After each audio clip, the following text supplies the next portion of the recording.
Is this a silent stream now? Yeah, I suppose. Are you gonna say something at some point? Happy Sunday, everybody, if Tifa is unwilling to talk to all of you. How are you all doing? I figured I would wait for that. Until when? Why do we have microphones attached? Silent stream could be interesting. Yeah, but not out of a blue and not in a visual novel. I guess. Regardless, Psycho, congratulations on being third and second in that order. You're working your way up. Nice. How are you doing? Welcome in, everybody. Happy Sunday. My face feels tight.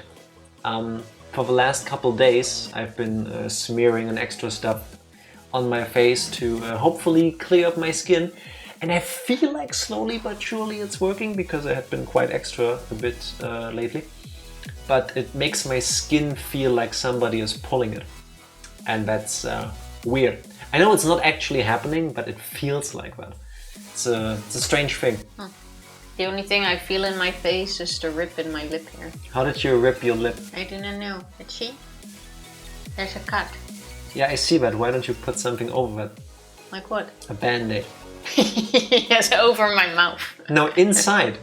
You place the band-aid part, you know, the little patch in the middle that's supposed to go on the wound, like right here, huh? And then one half, the sticky part, you put here, and then the other sticky part, you go, Yeah, I didn't want to finger my own throat on stream. I have a very active gag reflex, and nobody needs to see my gagging face. Just put more on it, we can still see your face. Ouch. I'm trying. No, if I do more, I think my skin will come off completely. That's one of the drawbacks of the stuff I'm using. It apparently rejuvenates your skin, but it also dries it out like fuck. So after I shower, nobody cares, but after I shower, I smear this stuff on my face and then immediately moisturize.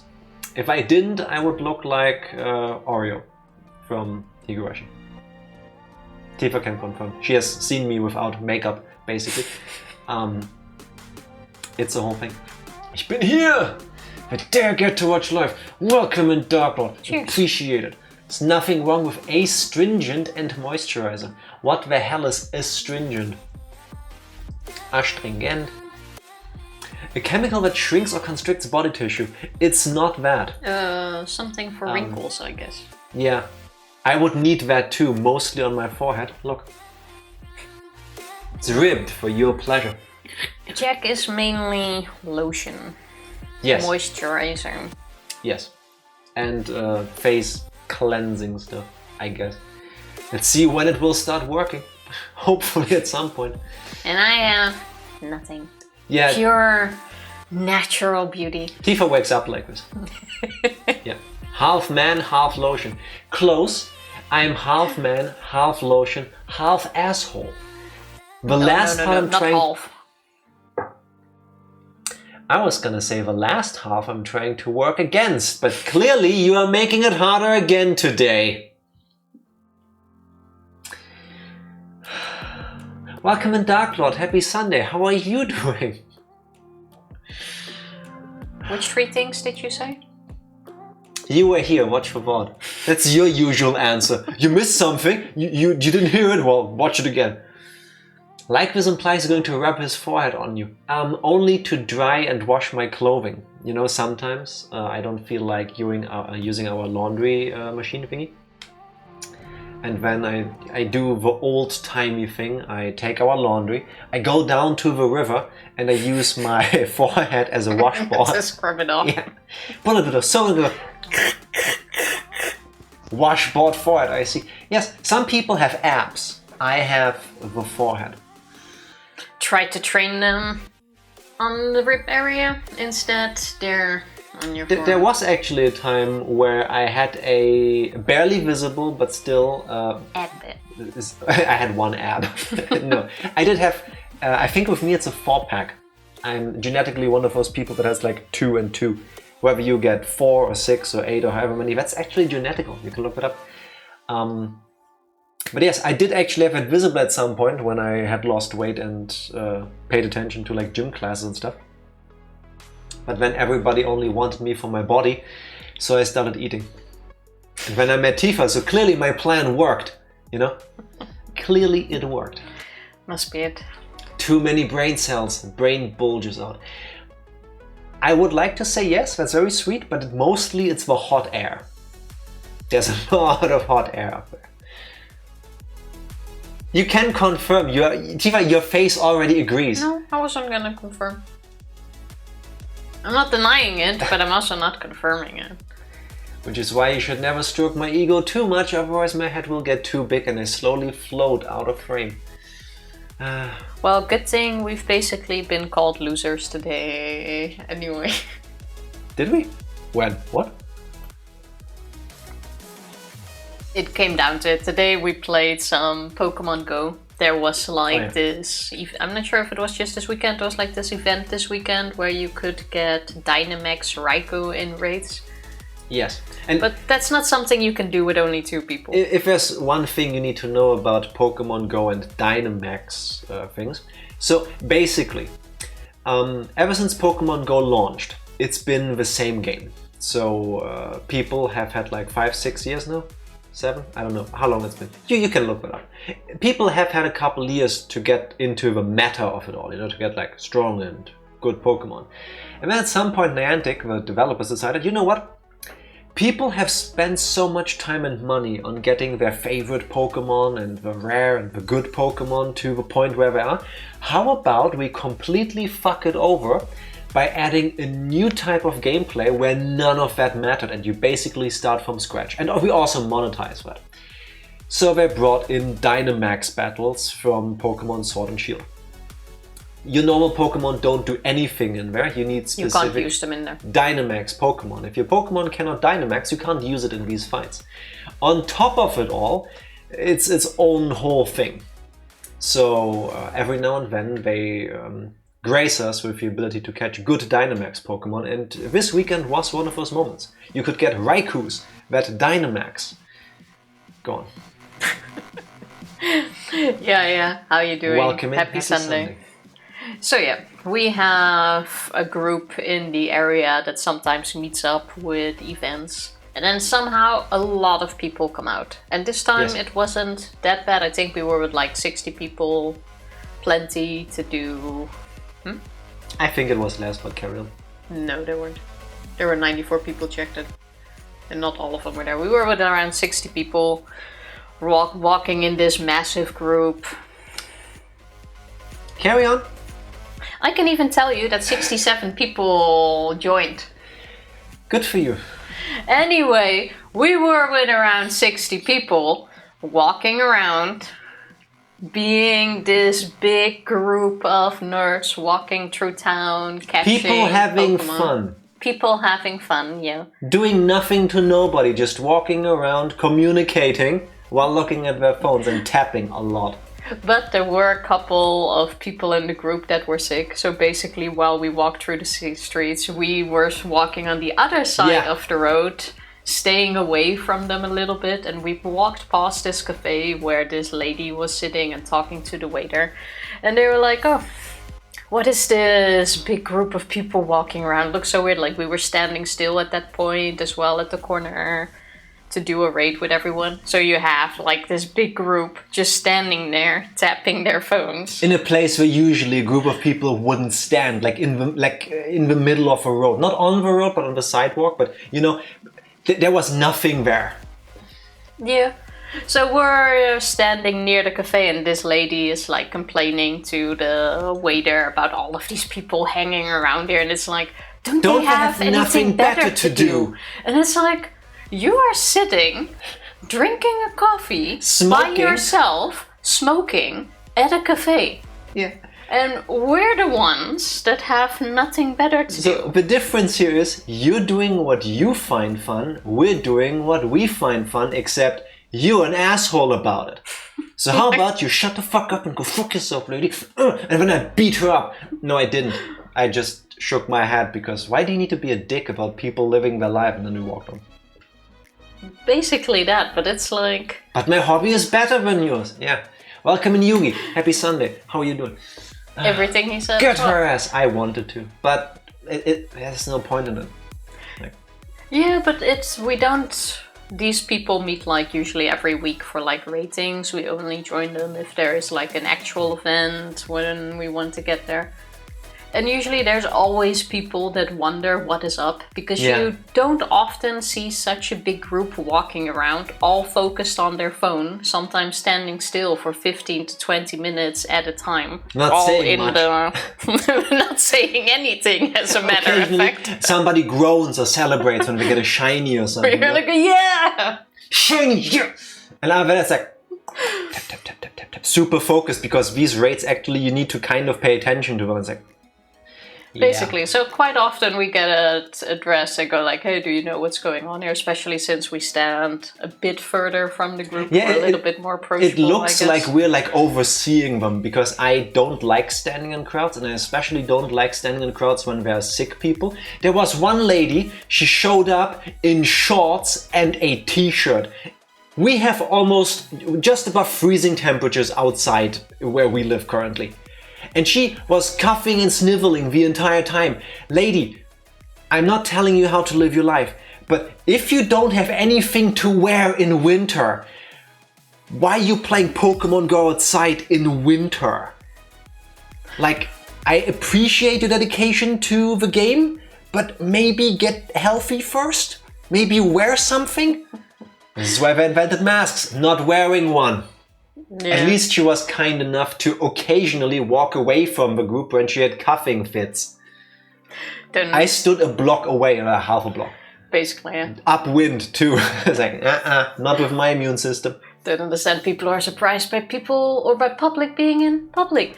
That as well. I can fully understand the curiosity, because, like I said, it's not often that you see a big group all focused on their phones, just standing still, doing nothing. So I can fully understand that you might go, hey, what's going on here? What are you all doing here? This one guy asked me as well, and he had a super cute dog, which was like, I don't care, just give me pet. A super soft, long-haired poodle. It was really cute. It was super playful with Tifa. So we chatted a bit while I played with his dog, like all fine. But then you also have people like the lady there. If I have nothing better to do, you're sitting there literally just enjoying your Sunday as well. Let me be. And it's a nice day as well. Like, imagine just going for a walk. Yeah, it was sunny outside. Cold, but sunny. So. And we usually walk more than just with a walk. I think we walked like 4 hours today. Well. Because we also got lost. We were out for 4 hours. Would have been free, but we got lost on the way home because I wanted to go a different way. And then we ended up walking 15 minutes in the wrong direction. This needs to be addressed because... So,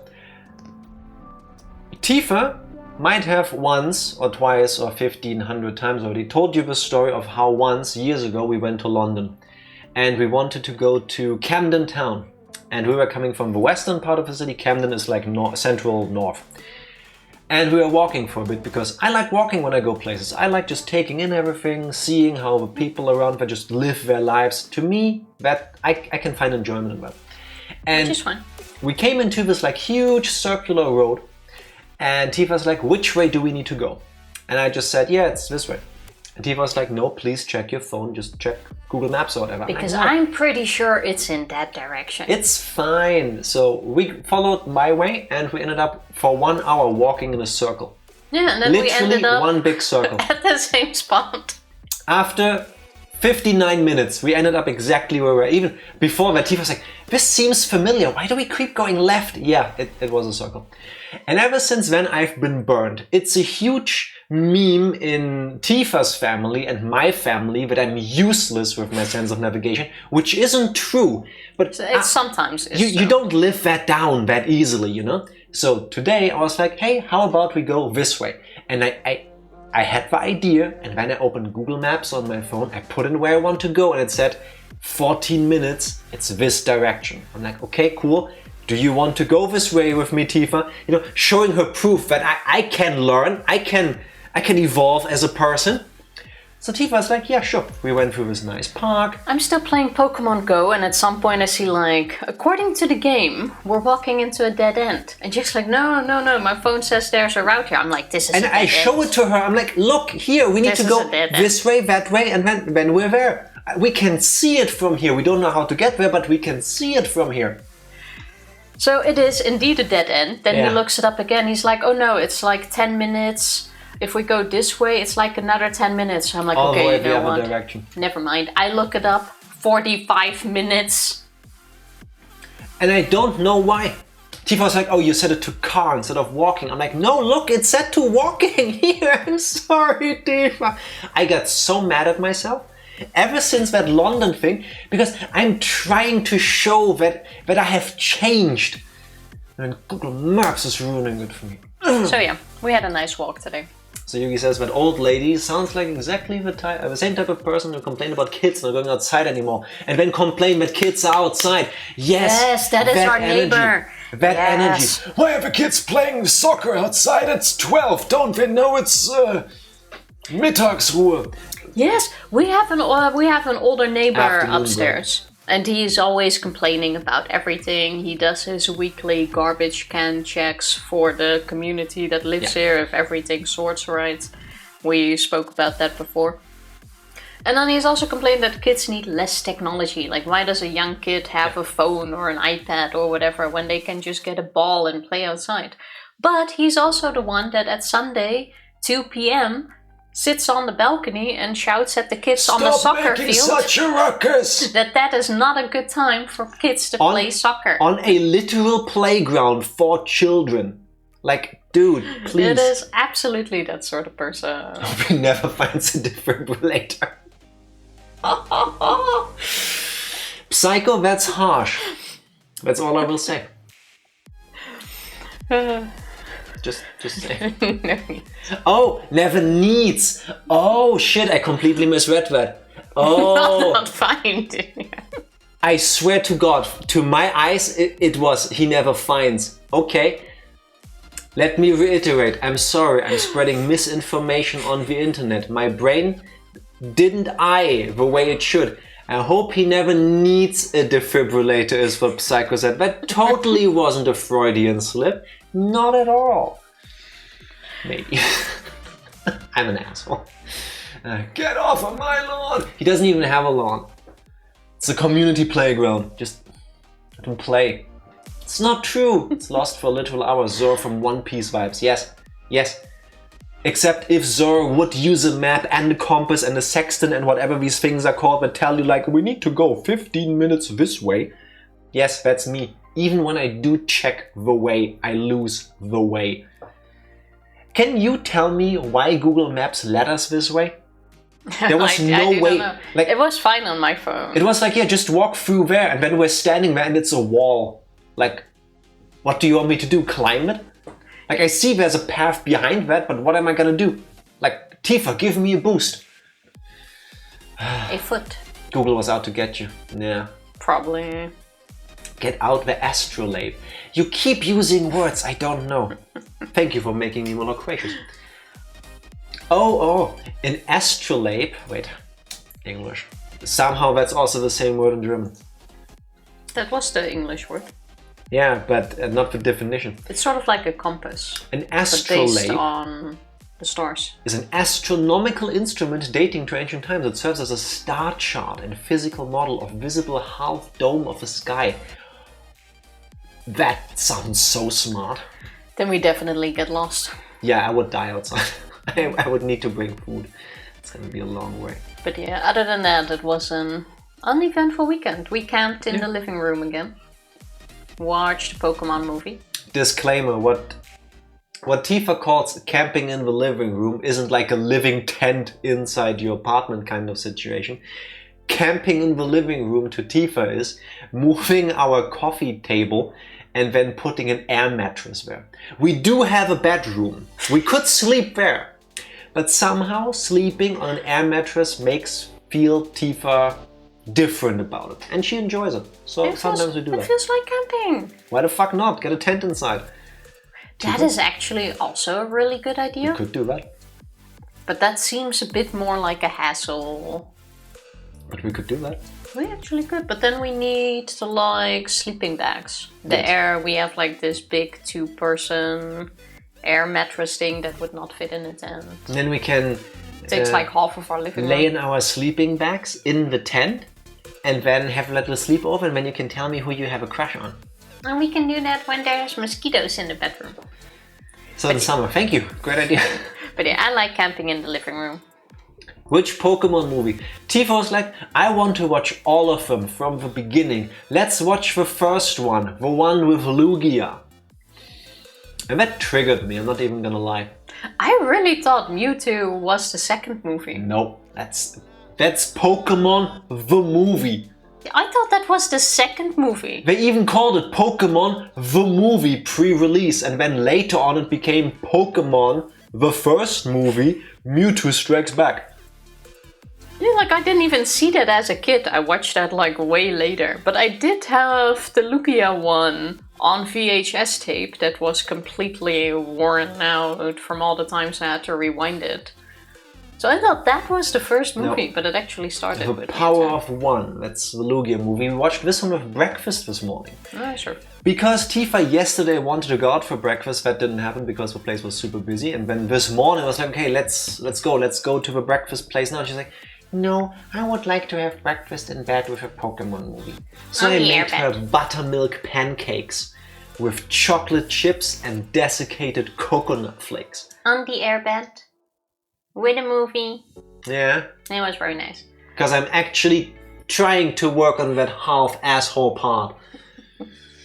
It was a nice morning. I love the Entei movie and the Generation 3 movies. I love Entei in general. It is such a badass. Shiny legendary. Entei, best goth boyfriend. I still do not Look it have up. one. I have been trying to get one for so long. But the third movie is next. Yeah. I realized I have only seen movies up until a certain point. I think the Darkrai one or the Latios and Latias one. You've actually also seen the second to last one that's out. Have I? Yeah. You just don't know that. You didn't know it was the second to last one. You've seen almost all of them, I think. I think I'm missing movies in between because Spoilers! For the Pokemon movies, which are not even canon. oh no, Entei is in the movie. Oh no. And the unknown too. It's literally on the poster. Like, I like 2000 because ocarinas. Yes, ocarinas are awesome. Thank you, Nintendo. And the super villain. Yeah. Yes, the weirdest super villain of all of them. And a talking Slowking. That is true. That and is all true. of this was in the trailer, so kind of spoilers, but not really. Also, Lugia Benjima, is also so thank you for awesome. the resub. Love. It's the longest time. 50 Yes, it is. months. That's like 50 months. 50 months. That is 1 month more than 49. That's 4 years and 2 months. 50 months Cheers. sounds like a lot because it's halfway to 100 and that's a big number. But when you do the math and you realize it's over 4 years, that feels crazy. Yeah. Crazy. Very much so. When you first subscribed to us, Benjima, I think I didn't even have white hairs in my beard. That's how long it's been. When you first subscribed to us, it was 50 months ago. Really, Tifa? Don't break that brain, you'll still need it. Same, buddy. Same. If it drink some helps, green I tea also today. have a white hair. I don't think you can tell right now. Like, it's right here somewhere. I call it bob. And it's like this one white hair that comes... Why am I so shiny today? Because you are very rare, Tifa. Huh? No, seriously, I'm shiny, but I have one hair that is... Wait. I don't think I have it. That is here. Like, I literally don't here. think people can see it. And sometimes it just, like, sticks out. And it's, like, only one. I don't think I have bob right now. Can you see bob? Please stop touching your face like that. Tifa also does this thing where sometimes she finds a blemish or something on her skin. Also, she never refocuses the camera. Look at this adorable little perla bead girl. Then it's really cute. She finds something on her skin and then she keeps poking at it like it's a zit that she's trying to pop, and then it becomes the size of Ohio on her face. As long as I can pop it in the end. Are you sure? Because there could have been a break. Over 4 years, Benjamin. I don't know. I don't remember. Could be. Mind equals blown. Yeah, just wait, Yugi. It's gonna get even more blown at some point. Hard to say. Hard to say. I can't do math. My memory doesn't work anyway, so it is what it is. Do you know what also blows my mind? You want to go on a break? Jack's version of a recap. Oh, hell no. Do you know? Yeah, but I started it, which means you now have to do the recap. So Tifa is doing this because while I was setting up for the stream, I told her I do not remember what happened last stream. I'm not even gonna lie to you all. I don't remember. I know what we did, but I cannot recap it. And so, because I'm an adorable boyfriend who treated his girlfriend to a movie breakfast in bed, I would say I deserve some help here. And you know who is the greatest helper of all? Tifa, with her amazing, loving recaps, hand manufactured every single day by her. So Tifa, would you kindly remind everybody, mostly me, what has happened the last time we played Higurashi When They Cry Chapter 5, also known as Higurashi When They Cry Kai. The last time I reversal that reversal. Was smooth though. Well, I shall try. The last time we played Higurashi, we tasered the mayor. Yes. Because Kimiyoshi went zap. Exactly, because he's an asshole to our crush. So he deserves it. We have put him in a room into the dungeon and basically tied him up in such a way that he has to stand on tiptoes, otherwise he will choke. He is cuffed and collared, and the collar around his neck is so tight and strung up in a way that he needs to stand on his tippy toes, and then he's talking like this basically. Because if he doesn't, he's gonna choke to death. Basically, we've tried to get some more answers out of him on who does actually what in the Sonozaki family, who actually does the killing, who does the disappearing, how does it work, which brought us into this... I see I need to take a little moment. The whips and chains do not excite him. Yes. Yes, that is true. Bro used his breakfast in bed brownie points way too early and for something nowhere near worth it. Yes. But it was worth it. It was a very nice day. Just wait, I'm gonna do it again and then I'm gonna use them again. Sorry, recap, go. So we tried to ask him more about how things work in the Sonozaki family, who actually does the killings, who does the disappearings, which led into this whole segment of Oreo being worried about nothing we didn't already know. And that people from the families will then go ahead and perform it. There isn't actually... Effectively, Shmion went over plausible deniability and how she thinks it all works. She had a long monologue about how she thinks all of this fits together and how it works. Everybody Basically has common enemies, all of them share common values, so if Oreo or somebody else who is in charge decides, I would like this person to not do these things, then somebody will take care of it. That's the short So version. unfortunately we still don't really have a name of the people who actually carried it out, because it could be anyone. But good thing we have bait. Good thing we have bait, which made us to call Keiichi, because we want him to be aware of what is actually happening. So we had the whole scene where we tell him that... Oh yeah, you might be next. Tomitake and Tingy have died. Did you know that they died the most gruesome ways? Tomitake died horribly, and Takano got burned in an oil drum. That's messed up. And imagine, we could be next. Are next to and that be includes disappeared. You. So Keiichi goes into this whole panic thing. We actually zone out and start thinking about other things. And it was amazing in how freaking disrespectful it was. There's again this whole montage of Shion having inner monologue about how she thinks these things happen. And Tifa even said like, is Keiichi just waiting the whole time? Hello. And then it turns out, yes, Keiichi was yelling at her the whole time, and then she just zones back into the conversation like, yeah, whatever, hangs up. She got tired of talking to him or listening to him. So but great. now Keiichi knows what's up, so we can let him be by himself. We then, the next day, decided to go to school, where we had a little talk with Rika in the school garden. And basically we wanted to tell her about everything that has happened, who was killed, who would disappear, and Rika already knew, despite not being at the assembly. Reason being, Shion is trying to find out who is part of it, and Rika, being the head, the last remaining Furude, needs to be in some sort of power, right? So maybe she knows something. So let's confront her. So she knew more than we expected, seeing how she wasn't at any of the meetings. And we go like, okay, so they deserve it. And she goes like, no. Oyashiro-sama doesn't get mad for people entering the storehouse. No. The only reason why it's forbidden is because we don't want people being scared with all the torture devices in there, but there's nothing holy or anything else with it. We just don't want people entering because of that. And if they just feel remorse, that's fine, then they are forgiven. So as long as they feel bad for it, which they do, they're forgiven and nothing happens. Which obviously did not sit well with Shion, because how dare she? She's just some shrine maiden, right? Who is she to speak on behalf of Oyashiro-sama? Not even that. At some point I think she said like, do you even know who Oyashiro-sama is? And Rika's like, yeah, you do realize I'm the shrine maiden. I'm the shrine maiden, right? She didn't bring up the fact that I am the reincarnation.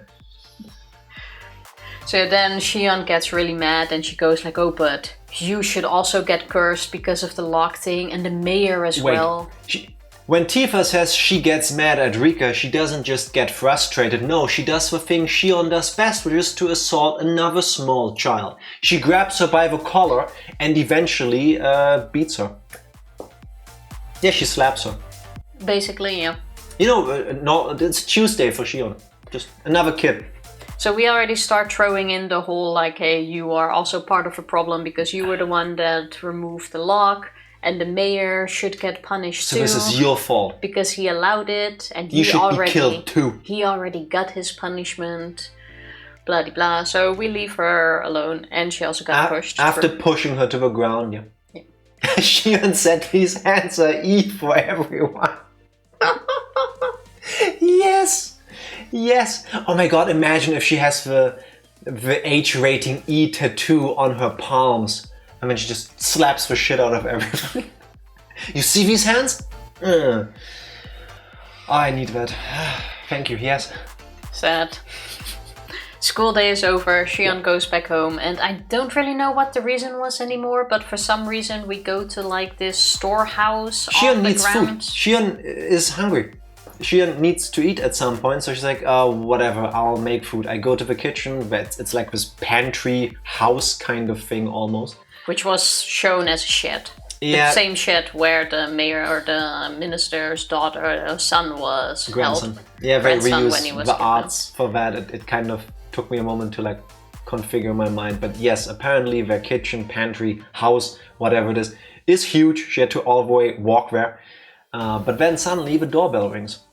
Rika comes over and goes like, hey, I need some soy sauce. And Mion, just before that, already found a big barrel of soy sauce. And when Rika came from Oreo that she gave out to neighbors, like, hey, we got a bunch of soy sauce. If you want some, just come over with a bottle or something.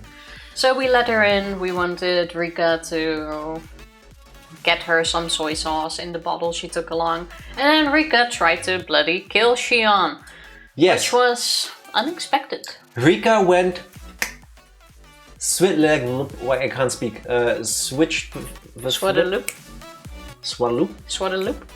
Are we talking Simlish now? Rika just went ploop. Flicked the switch. That's the words I want my mouth to make. Yes, she attacked flicked us. the switch, went all murderous rampage face. Her I'm a demon kind of face. And the fight was kind of stupid because she also had the shot with her with a liquid in it that she wanted to inject Shion Stop. with. A shot is liquor in a glass. Liquids. Rika was equipped with a spray bottle with what I consider to be fox urine. I don't know why, but we'll take it gets in your eyes, it burns like hell, it makes Shion sneeze like crazy, all of that. It's very disorienting and painful. And a syringe with a clear liquid. Rika actually gets the jump on Shion, brings her to the ground, but Shion being Shion, again... They have this whole little fight first, and instead of just taking the surprise moment and injecting her straight away with it, no, we first go through the psh psh, pow pow, psh psh, more pow pow, kablam! And then we try to inject her, but then it's basically too late because Shion gets her stun gun out. Unfortunately, it was for Shion. It was on the lowest setting, so Rika didn't actually get knocked out, but she did lose her advantage. Shion was rolling over. Yeah, there was a lot of fighting. Like, surprisingly little happened at the beginning, but there was a lot of movement. Yes. Yeah, but that shouldn't even have been necessary if at the first time she didn't start with psh psh, but with... Yeah, just stab her in the back, inject the thing directly into her spine or whatever. Yeah. That's what I would have tried. That was the surprise attack. That was the moment where she could have just gone... And then... Psh psh. Then again, she's like 8.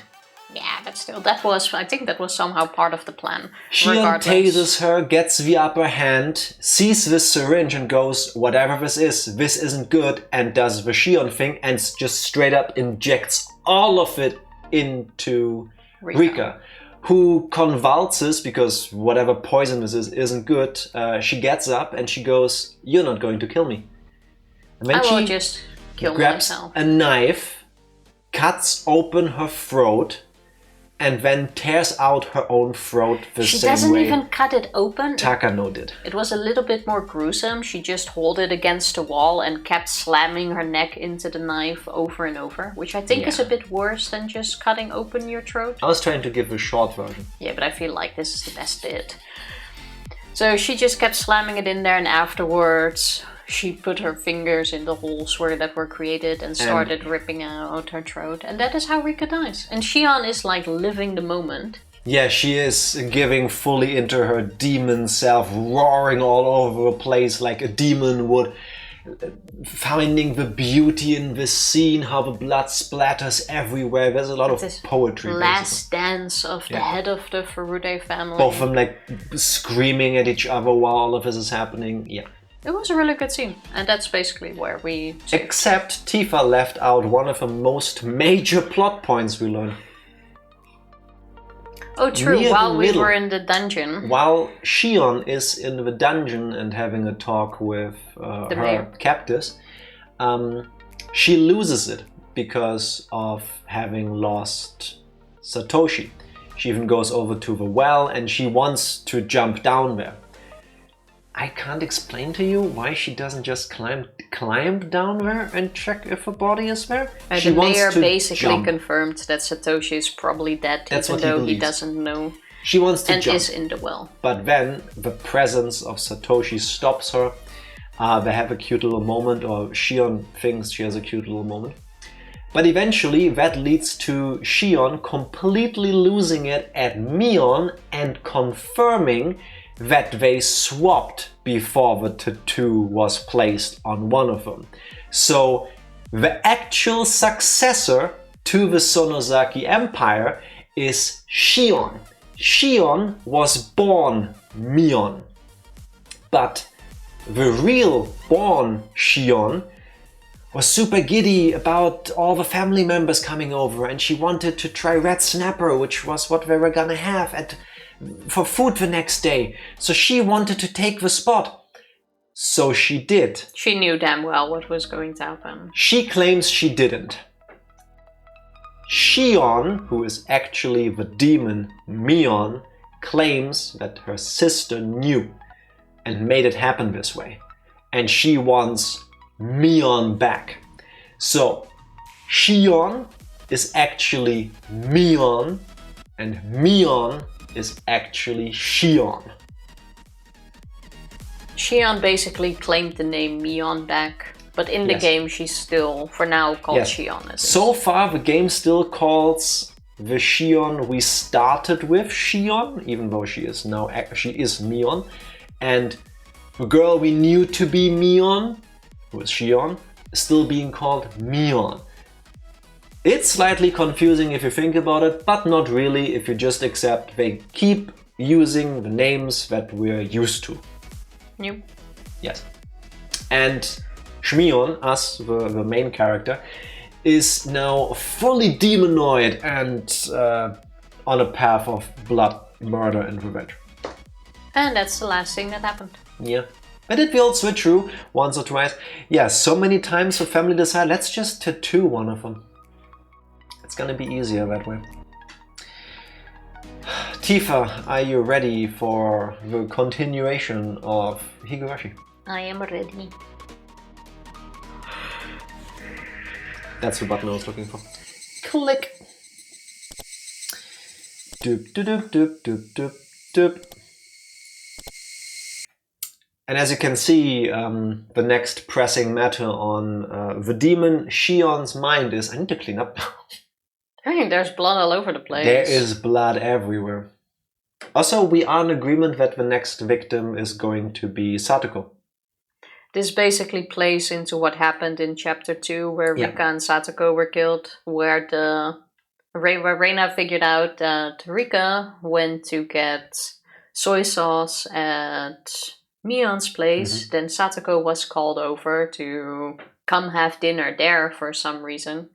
And then both of them disappeared. When Reina went full ace detective. Ace attorney. Ace attorney? Ace detective? Both. No way, Shion would hurt Satoko, her favorite girl in the world. Yeah, that must be really painful for her. If she, like when she celebrated her winning killing of Rika, I have a strong feeling the battle against Satoko is gonna be absolutely disgusting. Because not only does she want to hurt her, she will probably unload all of her emotions on this little girl. Well, she already said she had a whole torture device ready for Rika. Yeah. And for Mion. And for everybody, I guess, effectively. But well, she specifically mentioned having one ready for Rika. Oh, yeah, true. True. She wanted to drive nails through her hands and stuff. Alright, let's do this. I needed to at least clean up the kitchen.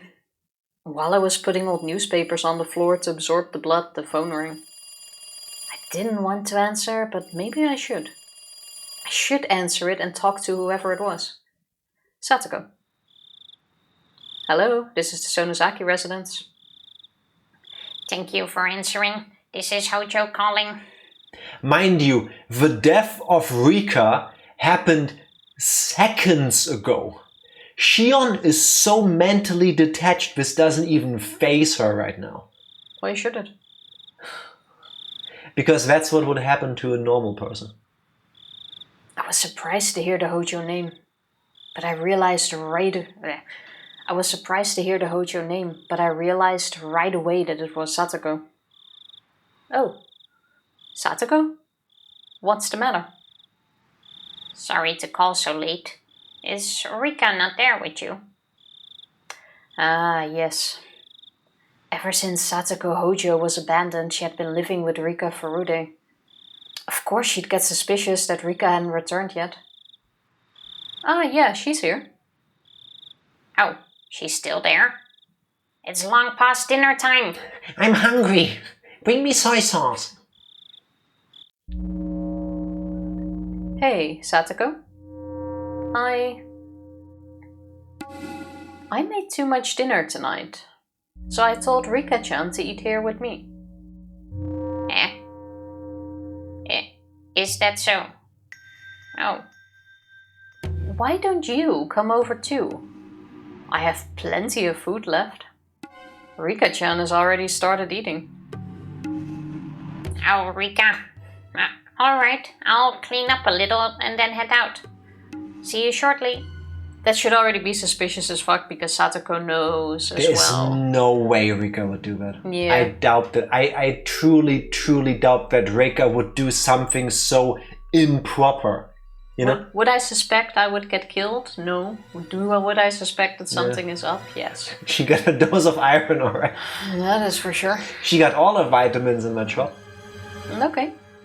I'll be here. See ya. Click. This is happening off screen, right? Please tell me it's happening off screen because I don't need that scene to play out in front of me.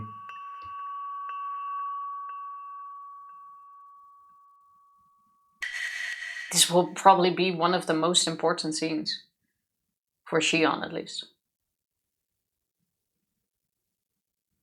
There's no way that will be off screen. Oh my It god, seems no. to be. No! It seems to be. It can still happen. It can still happen.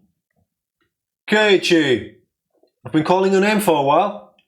You have a phone call. It's from Sonozaki-san. Sonozaki-san? Which one? The older sister or the younger one? I don't know. Ask her yourself.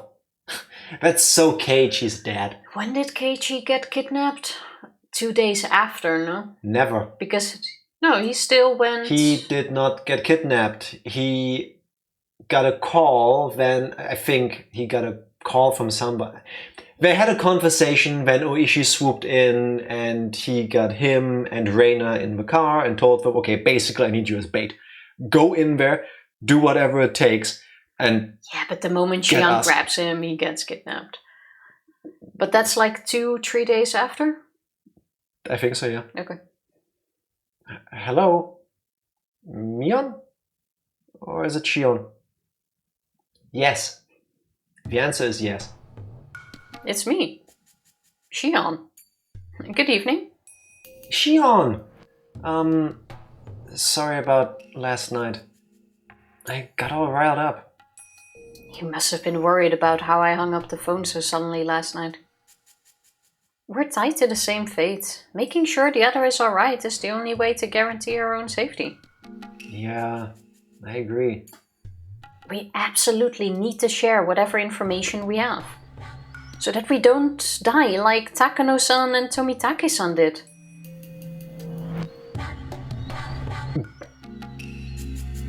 I heard Keiichi swallow loudly. It even was my gulp. Then let's continue from where we left off. You'll listen without getting angry this time, right? Yeah, I'll be fine. Keiichi agreed to be quiet and listen. Men, right? Better seen and not heard. I explained the dangerous situation Keiichi was in once again. Just like how some evil people in the village attacked Takano-san and Tomitake-san, they might attack us any day. It was ironic, of course, that while I was warning him, I was also the one who made sure the curse would fall upon him. Let's report anything we notice that seems strange. If we connect all the tiny pieces that we have, then just maybe we'll find out who killed them. I was hesitating there because, as you can see, when you're supposed to press a button to advance the text, there's this little triangle, but that hadn't happened, so... the game is messing with me. Or maybe even the truth behind the incidents of the past few years. You're right. You're right about that. Then I'll start since I suggested it. I feel like somebody has been watching me lately. What? I was making this up. I just wanted him to realize how urgent the situation was. It was unsettling back then from Keiichi's perspective, but not now knowing that she's just... Oh my god. I feel so betrayed and I'm just here reading the story. It might be my imagination, but I'll tell you anyway. I think it's just me, but if you feel like you're being watched too, Kei-chan, then maybe it's not just in my head. Yeah, I made my true up. The moment you go like, hey, I think someone's out to kill you, watch your back, you will immediately feel like you're being watched. Yeah. Then the paranoia will set in and you are being watched. Just because you're paranoid doesn't mean nobody isn't watching you. You know? Well, don't worry. At the very least, everything's fine with me. For now. It seemed like nothing had happened to Keiichi today, at least. Now that the heads of all the 3 families were gone, it was possible the curse system had been destroyed entirely. If that was the case, then Keiichi might not be attacked after all. But if there was someone who did want to attack him, that meant part of the system was still alive.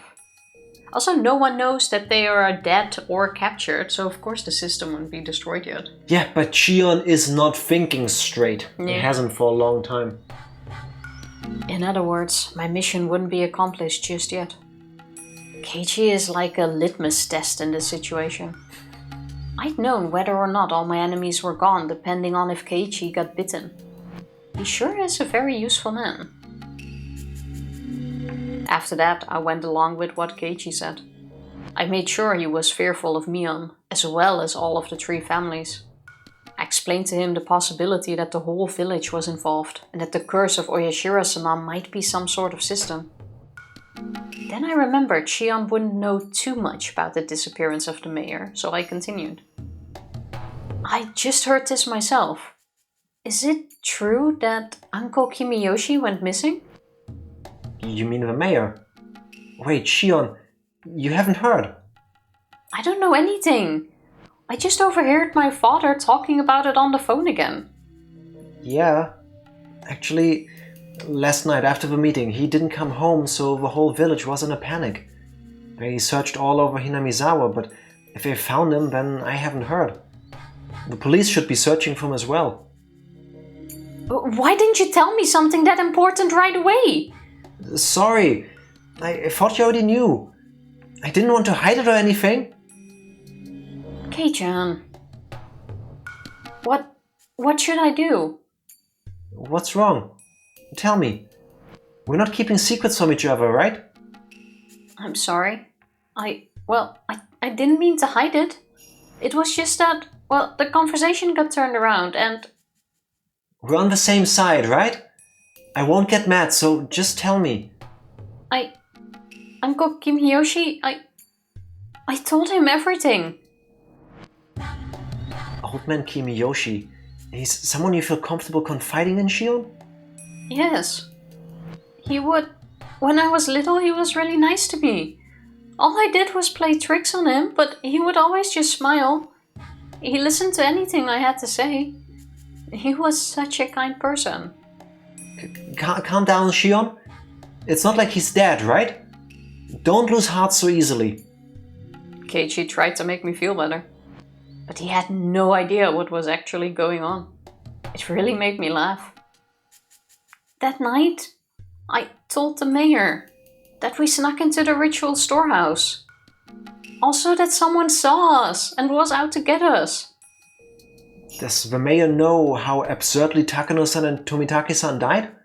Yes, he knew about it. I told him that they died by Oyashiro-sama's curse and that I could be made a sacrifice to calm his anger. I just said it straight out. Right. What then?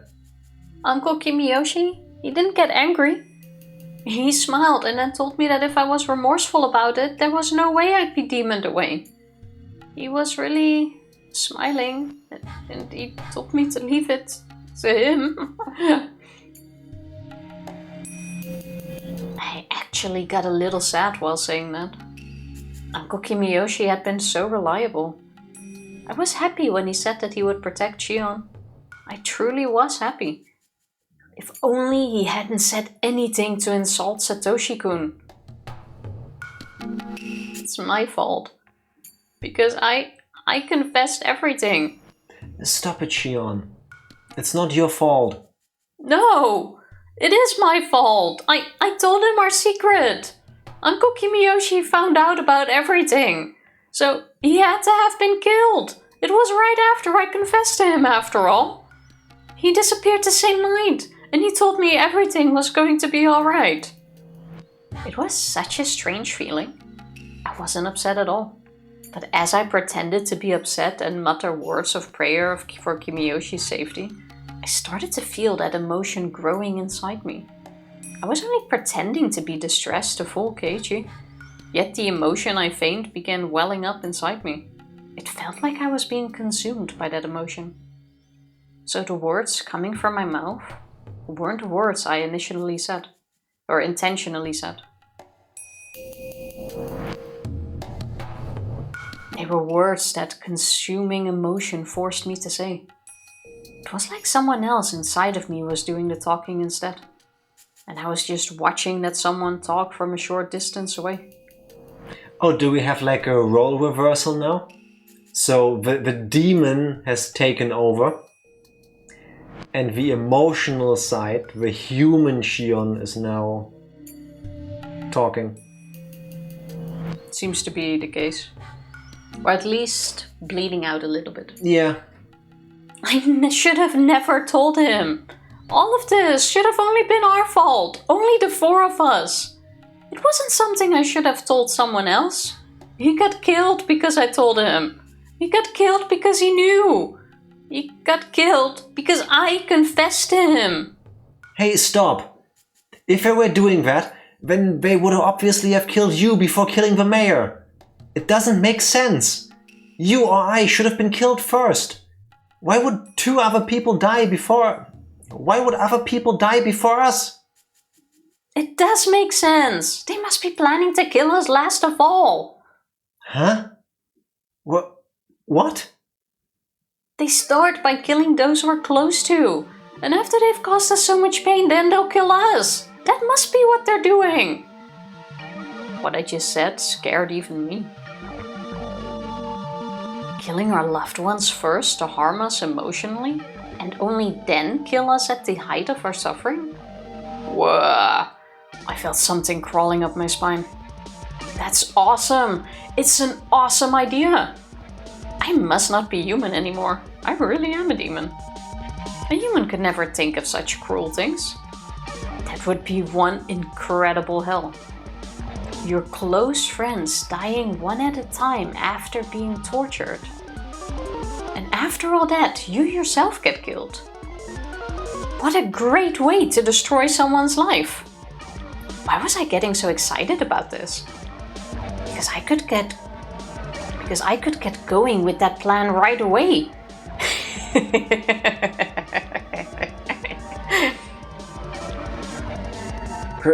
Rika-chan! It's Rika-chan! What? What did you just say?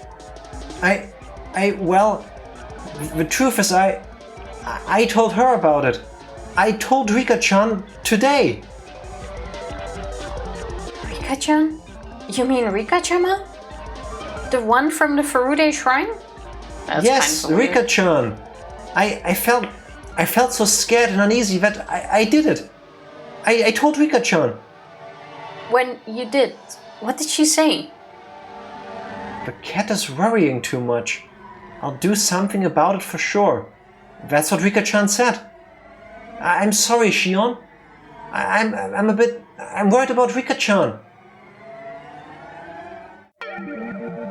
True, she did say that she would do something about it. Yeah. So she knew. Trying to protect Keiichi, I guess. But seeing how she kinda threw it away. What do you mean she threw it away?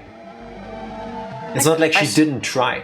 Yeah, but by starting the battle first, you threw Oh my god! I will die on that hill. Chama is like a cross between Chan and Sama. That makes sense. It's literally half-half. Even though it's kinda stupid, like, oh, you mean this Rika? How many Rikas are there? Rika choked, to be honest. GG. GG easy, no rematch. Again, she's like 8. You know? She doesn't count as 8. So how old is she when according to you? It's one of those things where the character portrait is like biologically 8, but technically 6,500 years old through oyashiro-sama. GG, Rika through. Yeah, she absolutely did. Kind But of. I do think it's part of this sort of plan somehow. What plan? I do not know. What, you think 8-year-olds cannot murder someone? They can. I read the news, they absolutely can. Unfortunately, they totally can. Ageist. Yes, confirmed. I Jack think- is ageist to 8-year-old little girl. I think we can all agree that Rika does not act as your average 8-year-old Yes. and has a much higher, at least mentally, capacity. Like, she acts... Yes and no. She has her 8-year-old moments, but when she, I'm guessing, goes into the reincarnation of oyashiro-sama, she does not act like it. Yes. What are you doing this for all the time? Sometimes the mic, I feel the mic go down. No, it's perfectly fine. You're overthinking it. Right. If you're that concerned, then don't worry about me. Please go find out whether she's safe.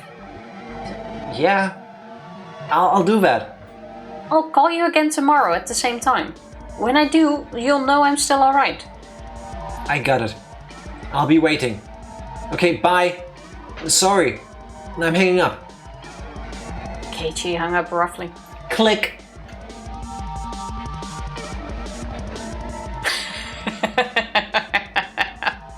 What a hilarious conversation with Keiichi.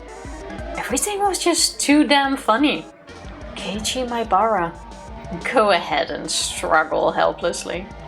Run all over the village and see if the curse is still alive. Go ahead and see if my enemies are still around. I laughed for a while and then calmed down. I'd already got rid of the bicycles and shoes belonging to Rika and Satoko. My house was, for the moment, taken care of. It did happen off screen. Wow. Thank you, Ryukishi07. I could expect Keiichi to run around in a panic, to ask for help from someone, and then ultimately come to me on. I'm actually kind of sad that they skipped that. Not that I want to listen to Satoko suffering. We might get it in a flashback or a tip. Yeah. But I was oddly, in the least psychotic way I can say that, looking forward to it. Tifa, when you say, I'm not psychotic but, or the equivalent in your language, I'm going to say this in the least psychotic way possible. It is not the least psychotic way possible. But if I don't say that, then it sounds very psychotic. Minimally more than if you hadn't said it. Well, then it lessens. Or minimally less than if you hadn't. More than likely, the youth group would end up looking for Rika like they did with the mayor. I'd probably have to endure another long night again, knowing nobody would find her. I decided to wait until the phone rang. I killed time by watching TV until it did.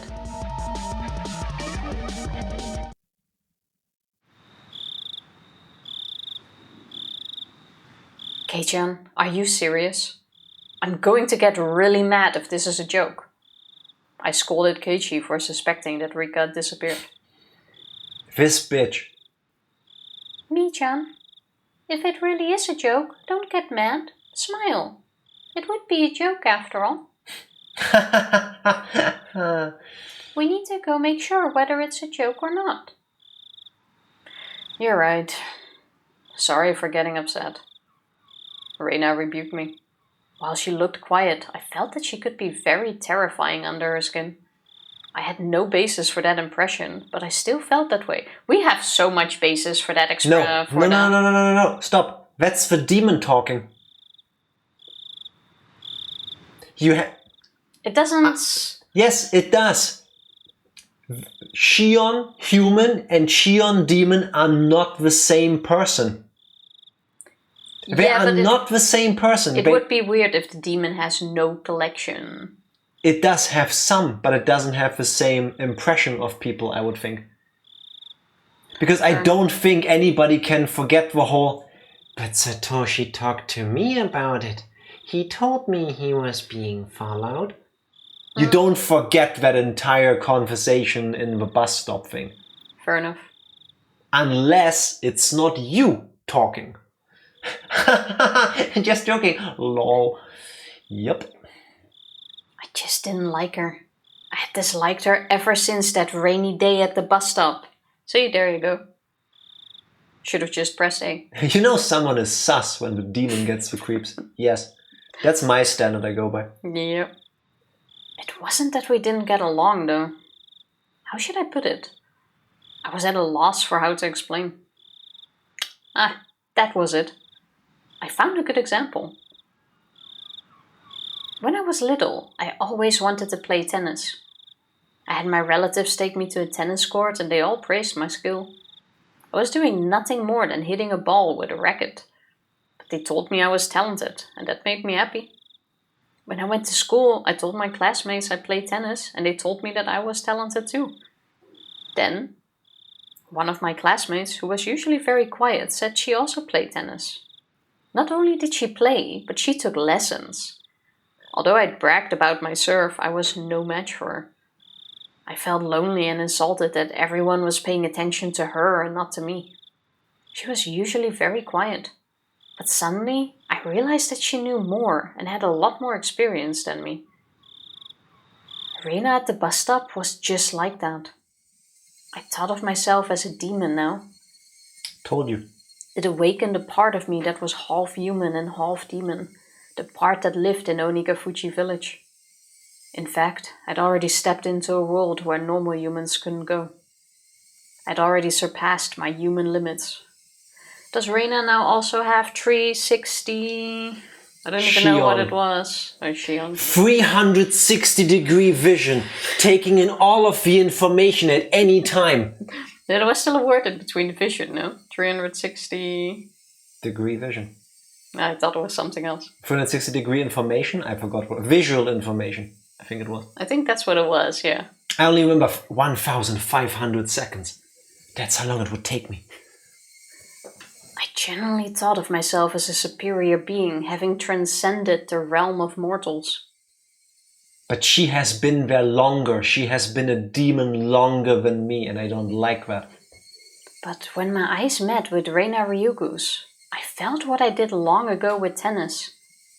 Why? Why did I feel that way with Reina? I'd heard that in the animal world during battle, animals glare at each other to display their strength.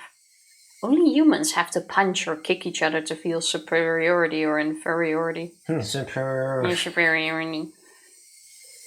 Most animals can just tell by glaring at each other.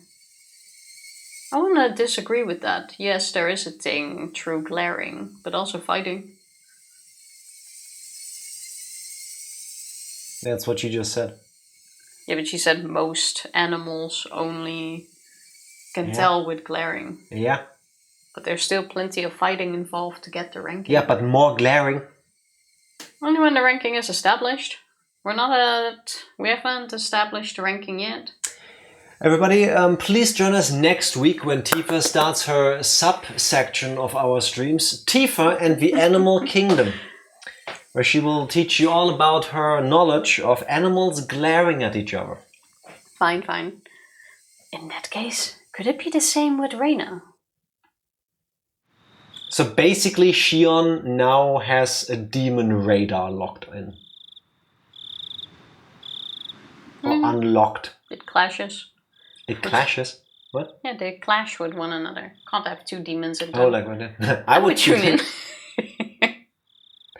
I think despite Tifa's weird obsession with certain facts that most people don't care about, she would need to do some brushing up on her Animal Kingdom skills to be able to make that happen. Probably, yeah.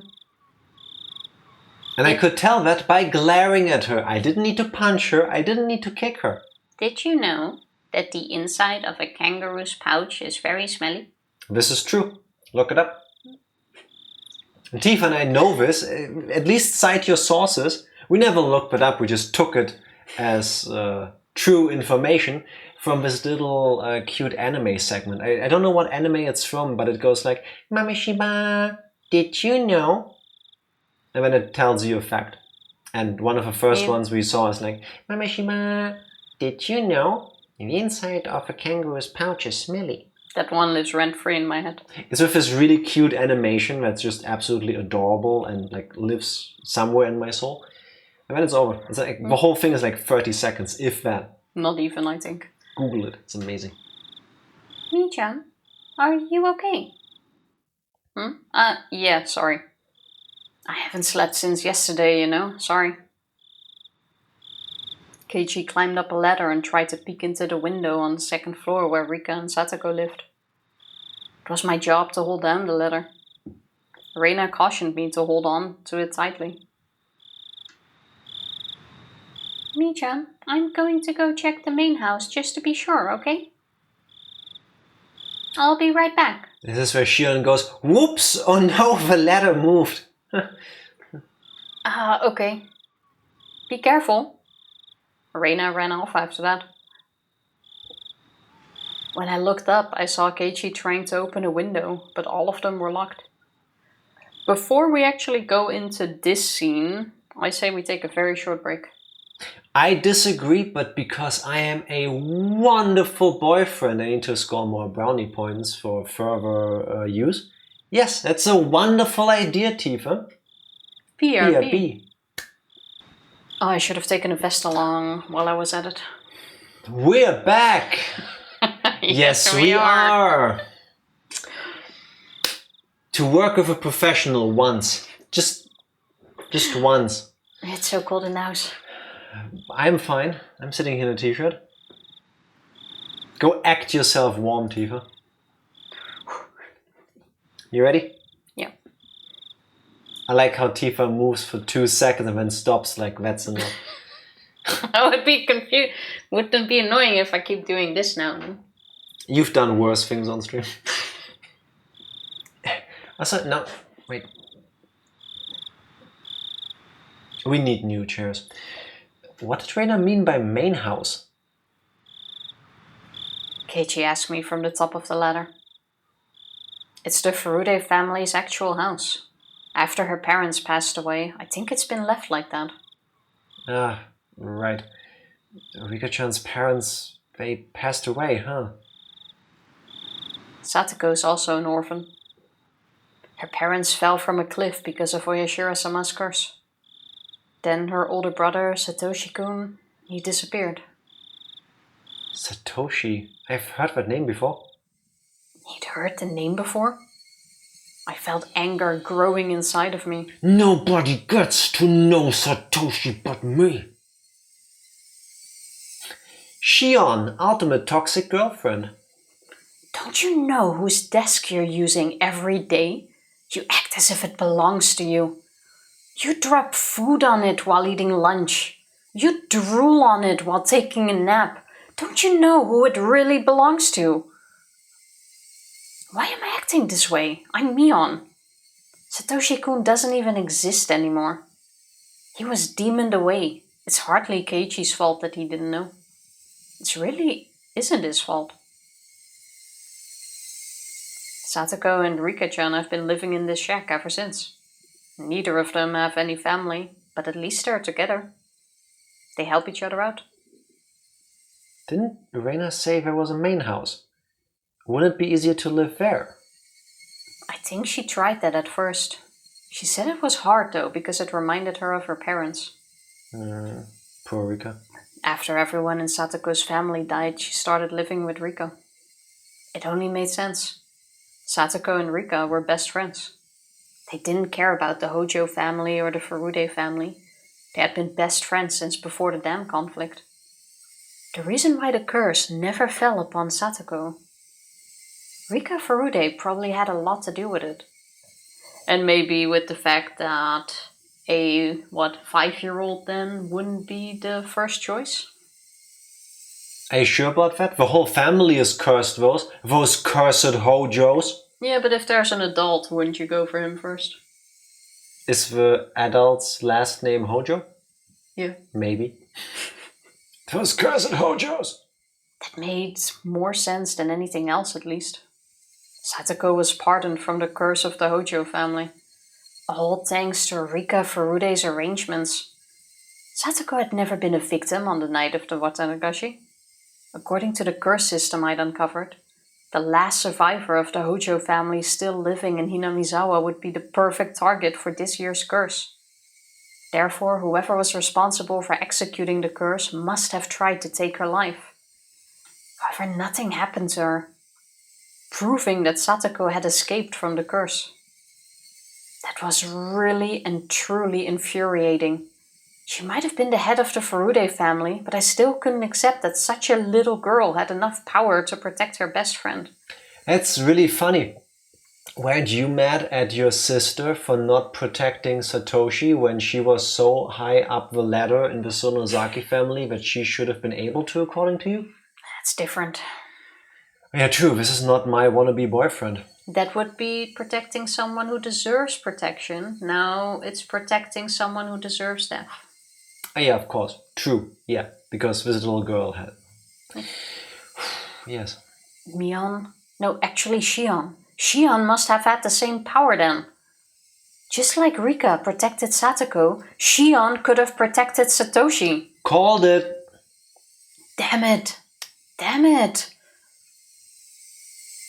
Rika-chan and Satoko-chan. They have it hard, huh? She's cursed. Huh? Mion, what did you just say? I said she's cursed.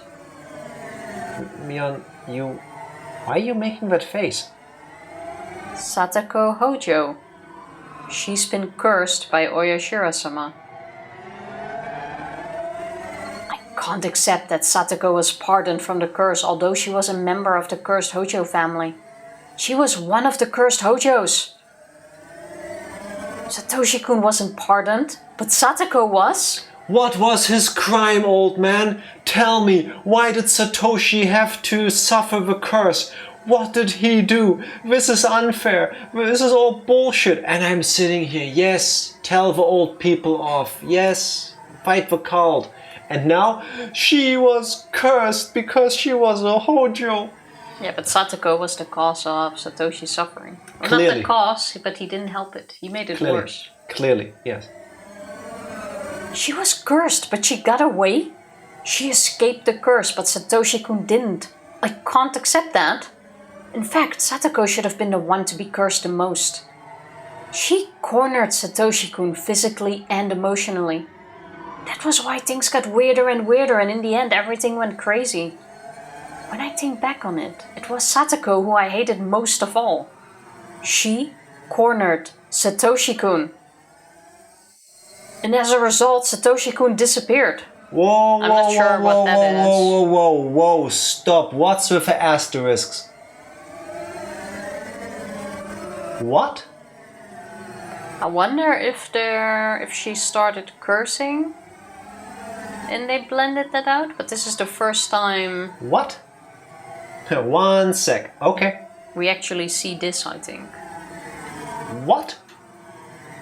But if it's cursing, you would just leave it out. I think the mod had a sensor setting.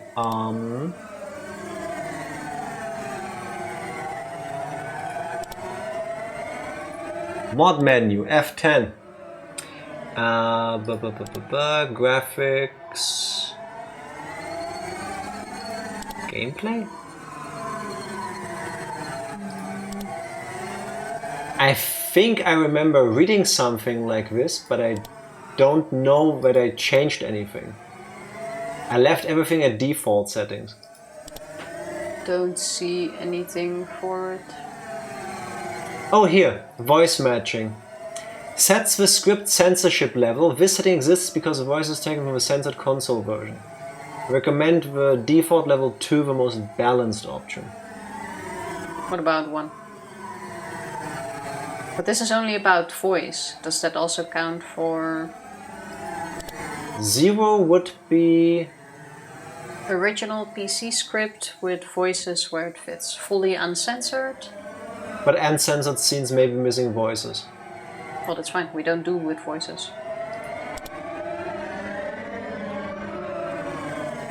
But I don't think we're gonna get this line. Okay, but she was cursing. Now we know. I set it to 0 now. It's the first time that has happened. Yeah. I guess she used an F-bomb here. Something like that fucking bitch or something. Yeah. She started it. Maybe you'd have to reload. Oh, we can try that. Let's double save, just in case. Not there. Quick load? Nope. Yeah, but you load it on that screen. I doubt it would. Normal load? No, it stays like that. Yeah, but I think it will only apply to the next lines. This has already loaded. I don't know. Why would they overwrite that? I don't know. Because I changed the settings. If I thought otherwise, why would I have done this? She caused it. If only she hadn't been there. Just as Rika, Furude and Satoko had lived happily, maybe there had been a happy future for me too. Maybe Satoshi-kun and I could have started our lives together in Okonomiya. Yes, if I look at both the beginning and the end, it's so obvious. Satoko's existence caused everything. Satoshi-kun had to kill his aunt because of Satoko. The three families used that need to create the curse and then they killed him. I don't think that's how that works. But then again, I'm not used to talking to demons. The police were convinced he just ran away, but he'd never do that. He was the type of person who always did his best at everything. All by himself. He was doing the very best he could for his only sister, yet he was forced to vanish. He worked so hard for Satoko. And though he was living just for her, he was erased. Poor Satoshi-kun. He was so underappreciated. That girl knew no gratitude. She was cursed. If you got near her, you'd meet the same fate. You'd be cursed to die or disappear. That really was it. She was the main cause behind it all. She wormed her way into Rika Furude's good graces, and that was why the curse fell upon Satoshi-kun. She should have died first. Then Satoshi-kun would still be alive. If he was alive, I could have done something for him. I can't forgive her. I can't forgive Satoko. I can't forgive that girl. There can be no peace with her. There can be no peace. She was the perfect target for the curse of 1983. The curse of Oyashiro-sama. Rika Furude, the reincarnation of Oyashiro-sama. Rika was dead. The reincarnation of Oyashiro-sama had died. So she knew?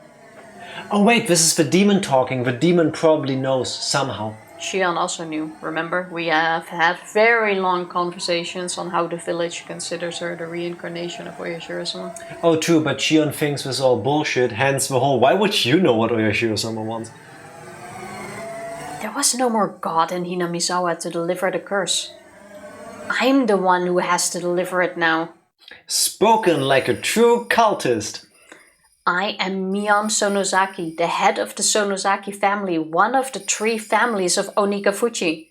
Now that all the heads of the three families are gone, there is nobody to surpass me. I will deliver the curse of Oyashiro-sama and nobody else. I'll deliver it. I am the curse.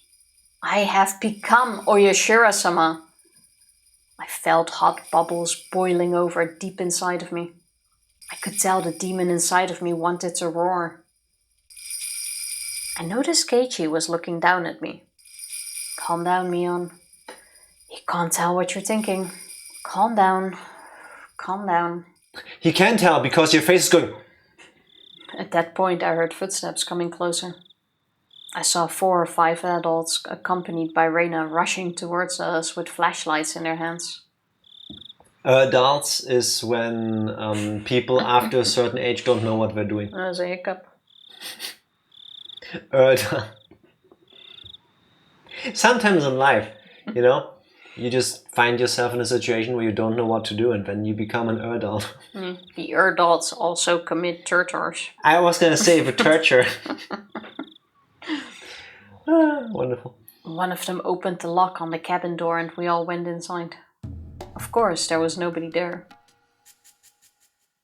Satoko and Rika lived alone. I doubted Satoko would have left a note saying she was going over to the Sonozaki house when Rika was there already.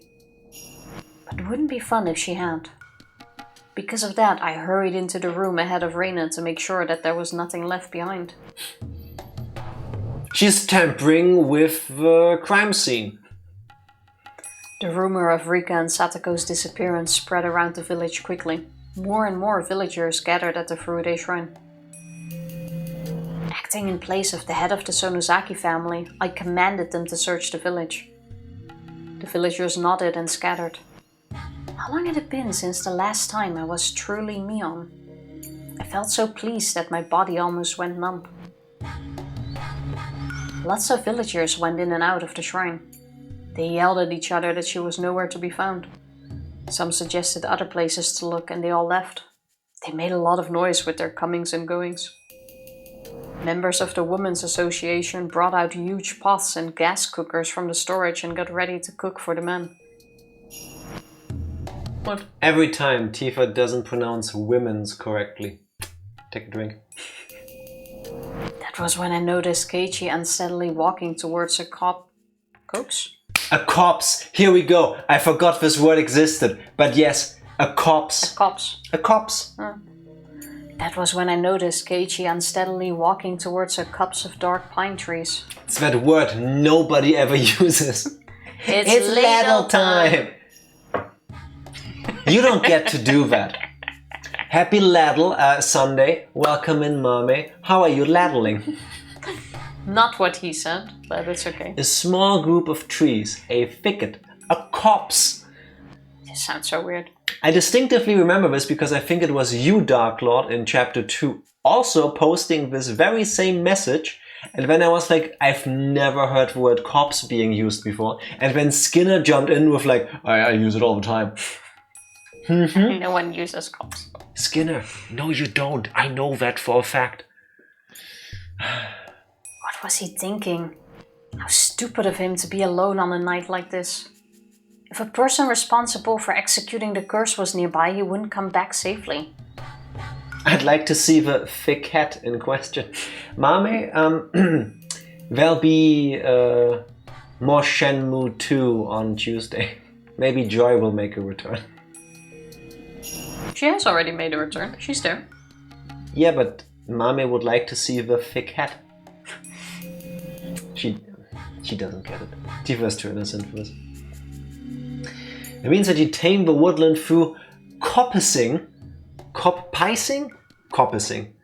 which means caring for the trees by cutting near the stump. Those are made-up words.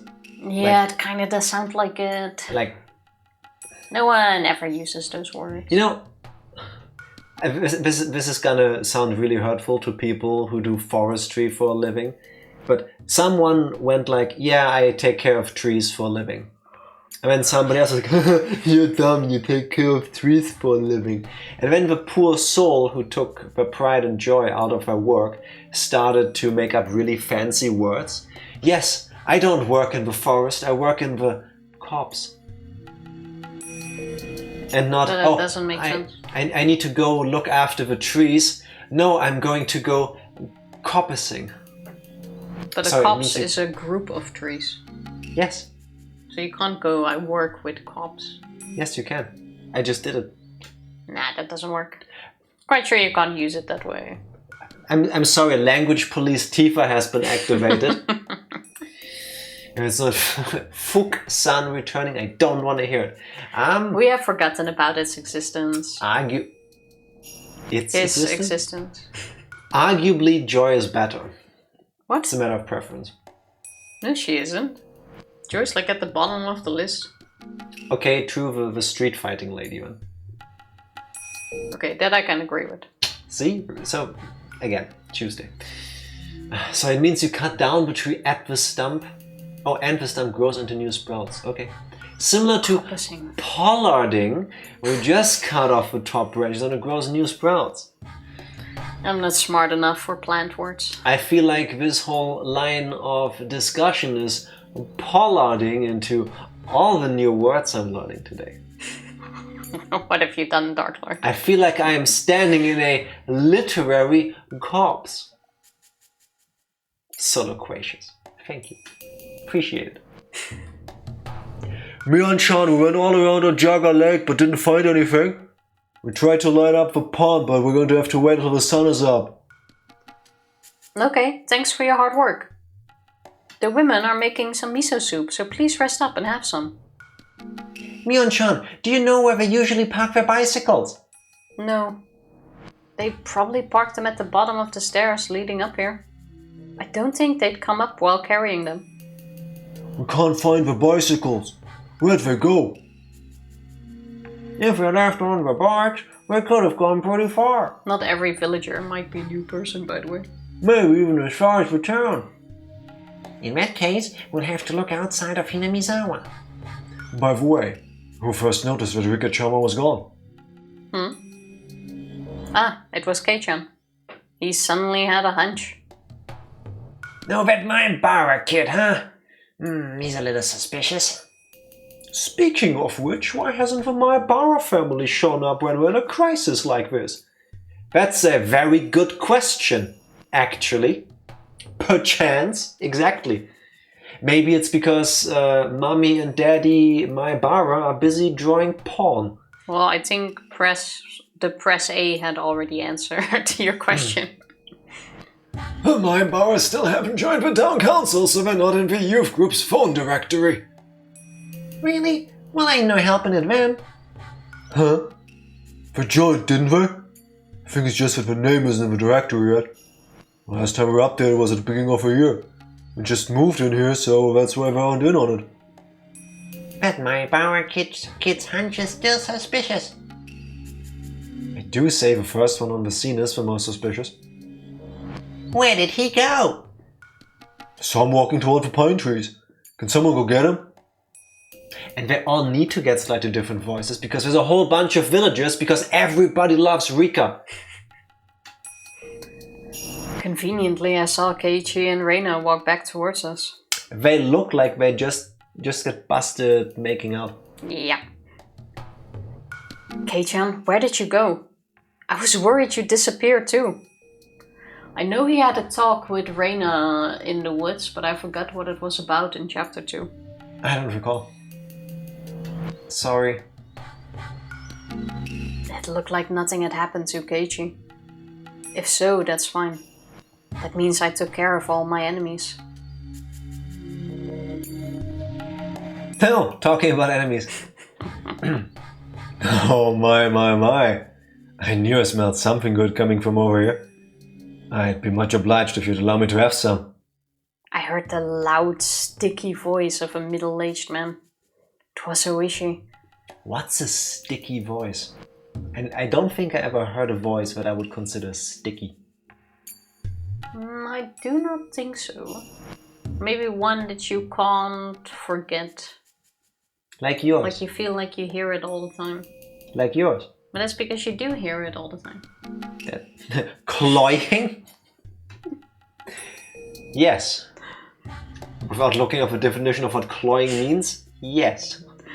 Love how they always insult his voice when he appears. Yeah, like Ken's.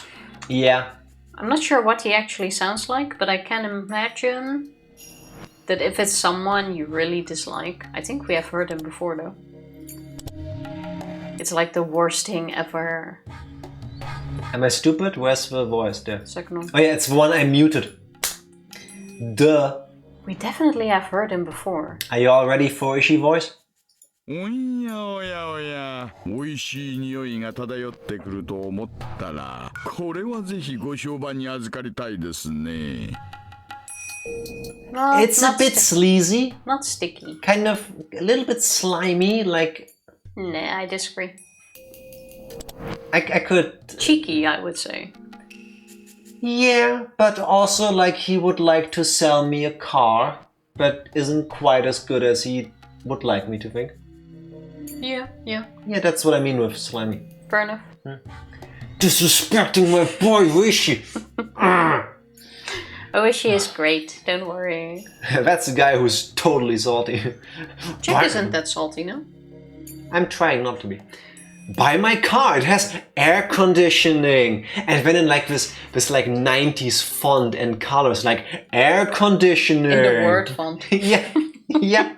The wavy blue one. Ooh. Yeah. Air conditioning. Yeah. He must be confused about this year's incident. The scale of the curse this time is nothing like the previous ones. Ooishi's information network is about equal to or better than that of the elders on the town council. In other words, he could easily uncover a rumor that was circulating through the underside of the village. He must have came here to see if the disappearance of Kimiyoshi and Rika had something to do with the changing of the lock on the ritual storehouse's door. The police will come for me sooner or later. I am Mion Sonozaki.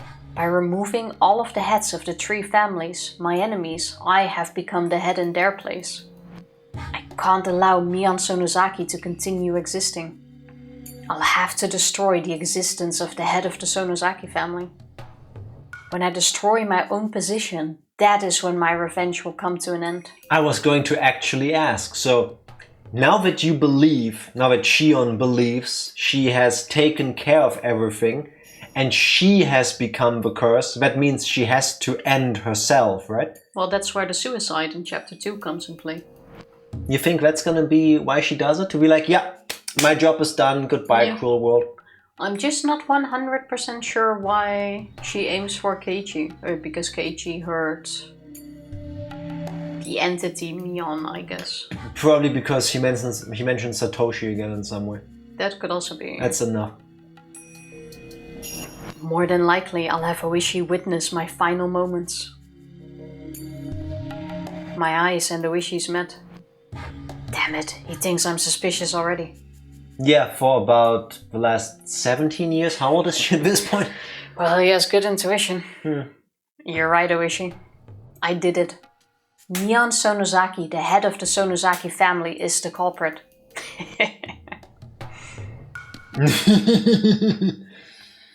Ooishi laugh.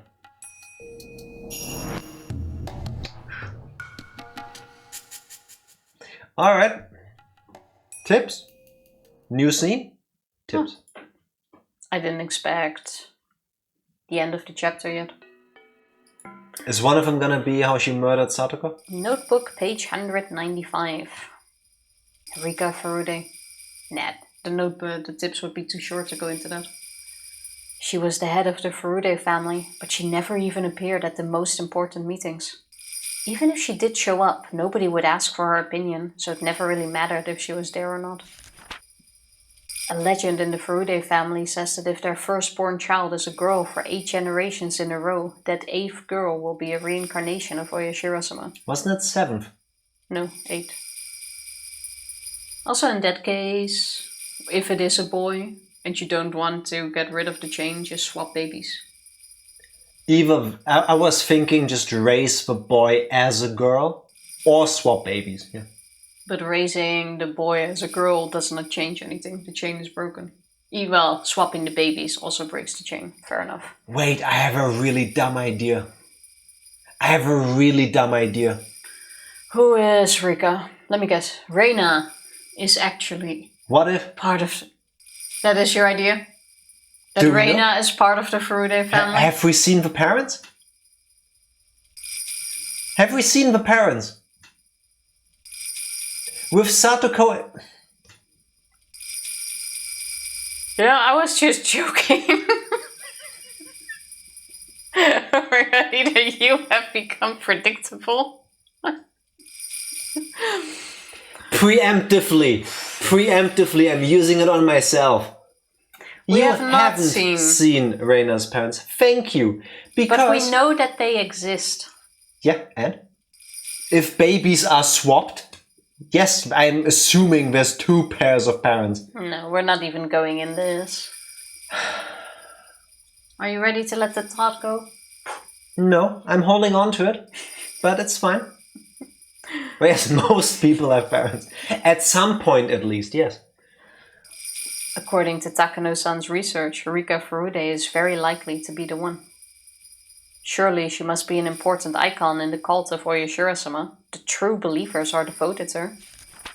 So it's quite surprising to me that Rika Furude herself was the assassin. It's unbelievable. It's just too abnormal. Usually a VIP like her wouldn't be the one as to assassinate someone. I agree. It's possible that it was a Rika Furude lookalike. I disagree. So who's the Rika Furude lookalike? Come on, say it. Keiichi. No. Keiichi's twin brother. Mentally, I'm in my happy place. Out in a coppicing my trees. No. If I'm Even not better. pollarding them. Even better. It is Satoshi dressed up as Rika, and then it ends with her going mad because she was the one who killed Satoshi in the end, without even knowing. Tifa is forgetting the most important clue we ever got. Which is? That Keiichi's mom is from Hinamizawa and that some people, for some reason, don't like her, but she moved back here for some reason. Oh, yeah, so Keiichi's mom is really small. And looks like Rika. Could be. We've never seen her. Well, there's definitely still something with Keiichi. Maybe Keiichi's mom has reverse Benjamin Button's disease, you know, and she just looks like an 8-year-old. I've seen plenty of anime where that happens. True, yeah. From the way she moved, she seemed experienced in fighting. It was Delta with a wig.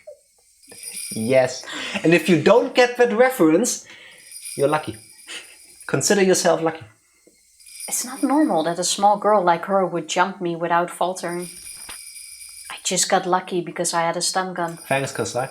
Without it, I don't know what would have happened. She was far more skilled than she looked. Was she trained as an assassin? Or was it a body double? Everything is a mystery, including that creepy syringe. What's going on? I can't understand. She was like an apparition or something. Did Oryo Sonozaki know of her existence? What is it hiding on the underside of this village? That underside might run much deeper than I thought. Also, take a swig every time Shion uses the word underside. Notebook page 196. This one is going to be about Satoko. Satoko. Maybe not. Okay, forget about it. We're just never gonna learn what you did with her. It's fine. We just threw her in the well. She yeeted the kid. Actually, even better if you wanna perform some kind of ultimate torture, in this case, I guess. Maybe break all fingers, her legs, and then throw her alive in the well. I would fully believe that she did all the most gruesome things to Satoko simply because of how much she hated her. Yeah. Like, that must have that probably took hours. And it shouldn't be on the screen because I don't think that if it played out the way I would imagine it would, with Shion being full demon Shion and then unloading all on this little girl, I would imagine it's like, can't show this in a Christian manga, you know? Well, based on the grin, I think we're still gonna get something about it. Never. And it also seems too weird to just fully skip over it. That's a misleading grin. This is bamboozling me. This is to make me think, oh, but maybe we still see it, but we really don't. Now, I do believe we're still gonna mention at least what has happened. Satoko has been so important to Shion when it came to her feelings. I would never trick you. Well, at least I hope we will still reach Satoko. At this point, I believe that I can complete my revenge by destroying the curse system entirely. That means that I have to eliminate the heads of all the 3 families, the successor Shion, and the assassins who are after Keiichi. Although Keiichi is completely unguarded, he hasn't been attacked so far, even though I told everybody that he was one of the trespassers. In fact, it's me who's being attacked. Rika Furude attacked me. How did Rika know? That's another question. According to my theory, Keiichi should make for a very attractive bait. But nobody has done anything to harm him. That you know of. Since Rika Furude attacked me, it might be that opposing the Furude family is a greater taboo than trespassing into the ritual storehouse. Rika Furude had said that intrusion wasn't a big deal. She sounded like she was going to let Keiichi walk. And after I accused her of that, Rika attacked me that very night. Are there 2 different factions? Does one handle trespassers in the ritual storehouse, while the other protects the religious doctrines of the Furude family? No, that doesn't make sense. Tomitaki-san's death must have been caused by the Furude family's injections. Rika showed me the effects of it herself, clawing out her own throat and dying like that. But Tomitaki-san shouldn't have been subject to the curse, at least according to the system of the Furude family. I don't understand why Keiichi hasn't been attacked. Did he have something exempting him from the curse, unlike Takano-san? Just like how only Satoko Hojo was spared? Keiichi is a friend of Rika. So, does that mean that if you were close to her, you wouldn't be cursed? Was she more important than the whole system? With her being Oyashiro-sama, you would think so, wouldn't ya? That's impossible. The hack was at the top of the curse system. Rika couldn't have been higher up than her. Scribble, scribble. Excuse you? Scribble, scribble. Are there multiple ways to determine the subject of the curse? Are there as many curse Executors. Yes. Are there as many curse execution groups that... Oh my god. How about you stop doing this? You go into an open setting. You take a deep breath. Are there as many curse execution groups as there are subjects? And do they all work separately? Thank you for taking my advice. It's a mess. None of my theories add up.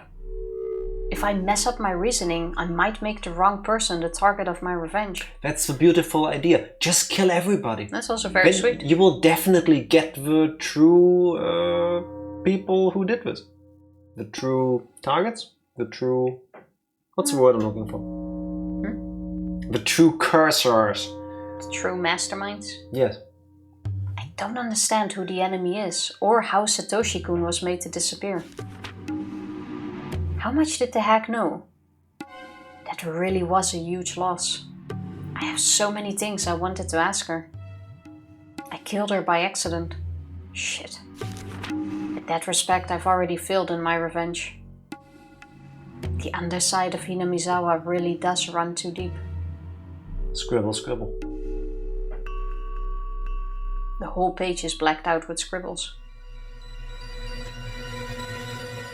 I guess scribble scribble means we cross it out.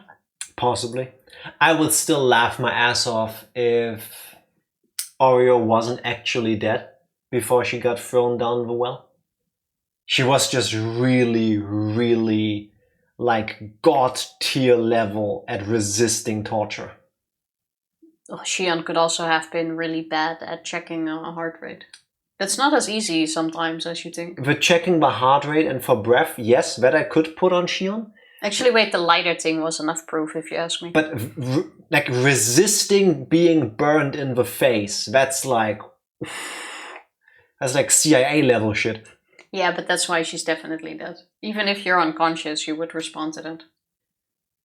Yeah, I'm saying she was fully awake and forced herself not to react. Nah. Your body does not work like that. It does if you have a mind of Oreo Sonozaki. Hey, everyone. Are you all still alive? Look alive, people! The boss is back! Kimiyoshi was hanging from the collar with his head turned up to the ceiling. He didn't even move when I walked in. Maybe he's already dead. Satoko was laying on a cross-shaped restraining table. She glared at me with red and swollen eyes, which must have been that way from crying. There we go. I'd wanted to put her on that special restraining table to pound nails into her hands, but Satoko was too small for that. Foiled by smallness. I walked up to Kimiyoshi and poked his body with my toe. There was no response. Of course she's still alive. There we go. Uncle Kimiyoshi, are you dead?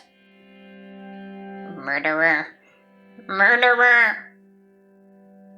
Maybe Satoko had witnessed Kimiyoshi's last moments.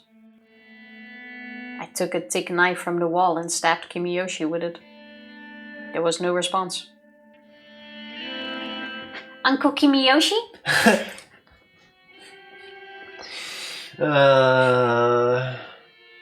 Also, again, question. I know I've asked this last time, but how bad does it smell down here? Or how bad is Shion's nose? Because, again, dead people shit themselves. You would be able to tell. Well, he haven't had food, and maybe he did already. He had excavated his bowels before he had come over to the Sonozaki house, so that... And besides, with how long they're in there, they can still shit themselves and be alive. Onigafuchi Guardians etiquette dictates that before you enter the Sonozaki house, you go excavate your bowels at home. I think the smell's the last thing on her mind. That's what I'm thinking. Like, she wouldn't even notice, which makes her unreliable. Yeah, but she had them in there for days. If at some point he does, that doesn't mean he's dead. Yeah, fair enough. Could have happened before, yeah. I mean, he's pretty scared. Yeah, plus, yeah, I guess. Alright, fine. I'll take it. If you're alive, you better tell me, okay? You can't fool me. After stabbing him. I walked over to the pulley that was suspending Kimiyoshi. This is your last chance. Are you alive? Let me know if you are. I paused just for a moment and then turned the pulley.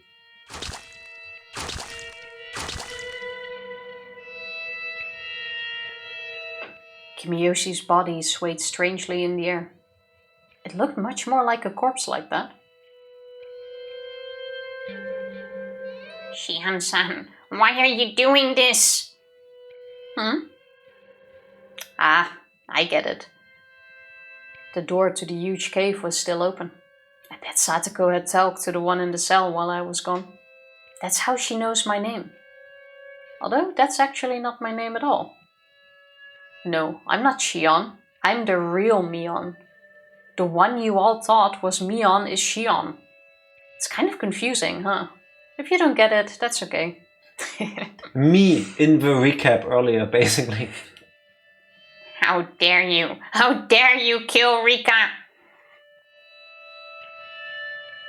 had allowed Satoko to watch me take care of Rika's body. Oh. Of course, I let her see Rika's neck too. Rika Furude deserved it. She came over to kill me. I just fought back, that's all. That's not possible. Rika would never do a thing like that. If you don't believe me, that's fine. It's none of your business anyway. What are you going to do with me? I'm going to kill you. Satoko's eyes went wide. She was expecting my answer, I'm sure, but she still looked shocked. I bet she didn't expect me to state it so openly. You little killy willy? I heard the noise of something hitting iron bars echoing in the huge cave. Shion's voice echoed there as well. Sis, no! Don't kill Satoko! Oh. I answered her clearly. Did you finally realize what you've done? Did you finally realize you didn't do anything to save Satoshi-kun, although you had the power to? That was why he was killed. You ignored millions of chances to rescue Satoshi-kun. Yes, that is your sin.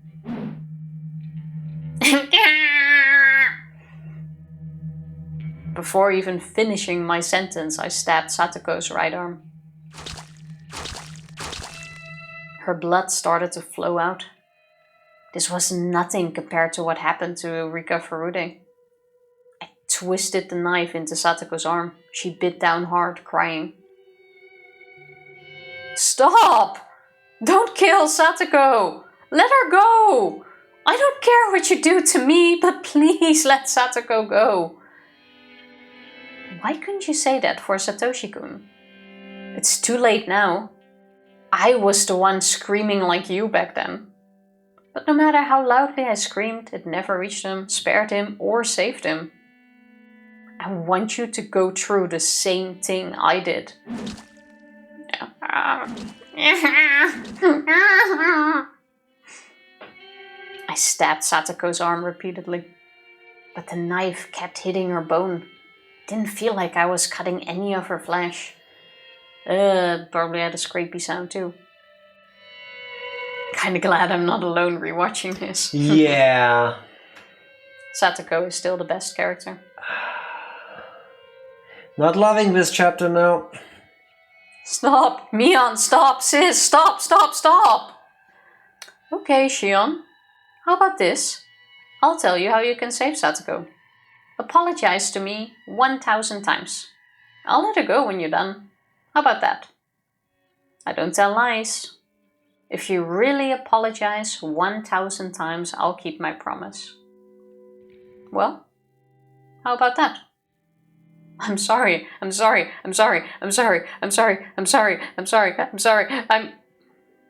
Shion started to apologize like a broken record. She's so stupid and honest. She's not even thinking of cheating. I bet Shion really will count to 1,000. I stabbed Satoko in the wrist.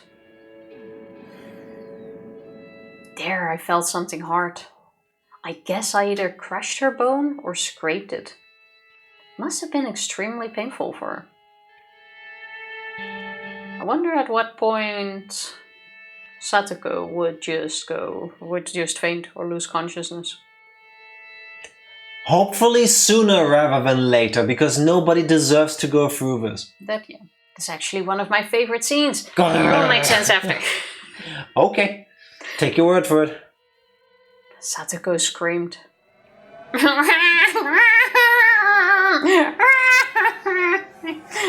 It's so hard to scream in Satoko's voice. Shion's voice got louder as if trying to overpower that scream. All you ever do is cry to get what you want. You think your Nini is going to appear out of nowhere, knock me aside and rescue you, huh? Yeah, right. The knife was still in Satoko's wrist. I slid it towards her elbow. Motherfucker! But that wasn't too smart. That means she'll die out quite fast. What? I'm super happy, thank you. Yeah, great. Can we get through this? Read the line! I'm just saying. The voice acting here was, oh, can you... I want to listen to this one. I don't. I actually do. I don't. You can do it after the stream. Fine, but then don't close it when we're done.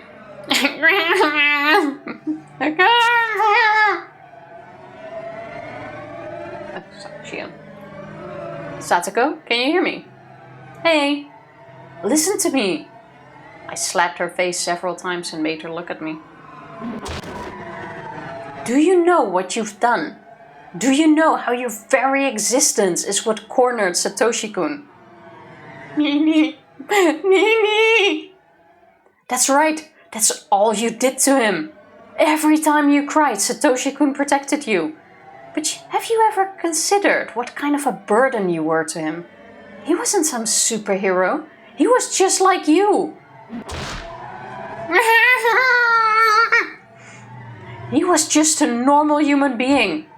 Have you ever thought of what he did go through because of you? No, you didn't. You never even tried. You just let Satoshi-kun take care of you. You just leeched off of him. And as he got injured for your sake, you lived by sucking his blood. You are cursed. How can you still call for him? Huh?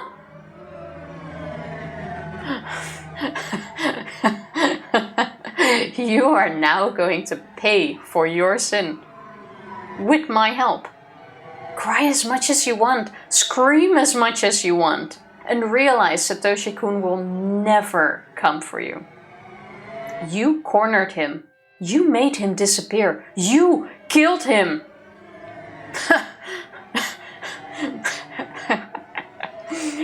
After telling her all I'd been wanting to, I exhaled roughly.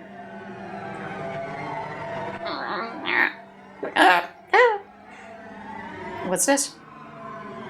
You don't feel anything in your right arm anymore? Okay, then let's use your left.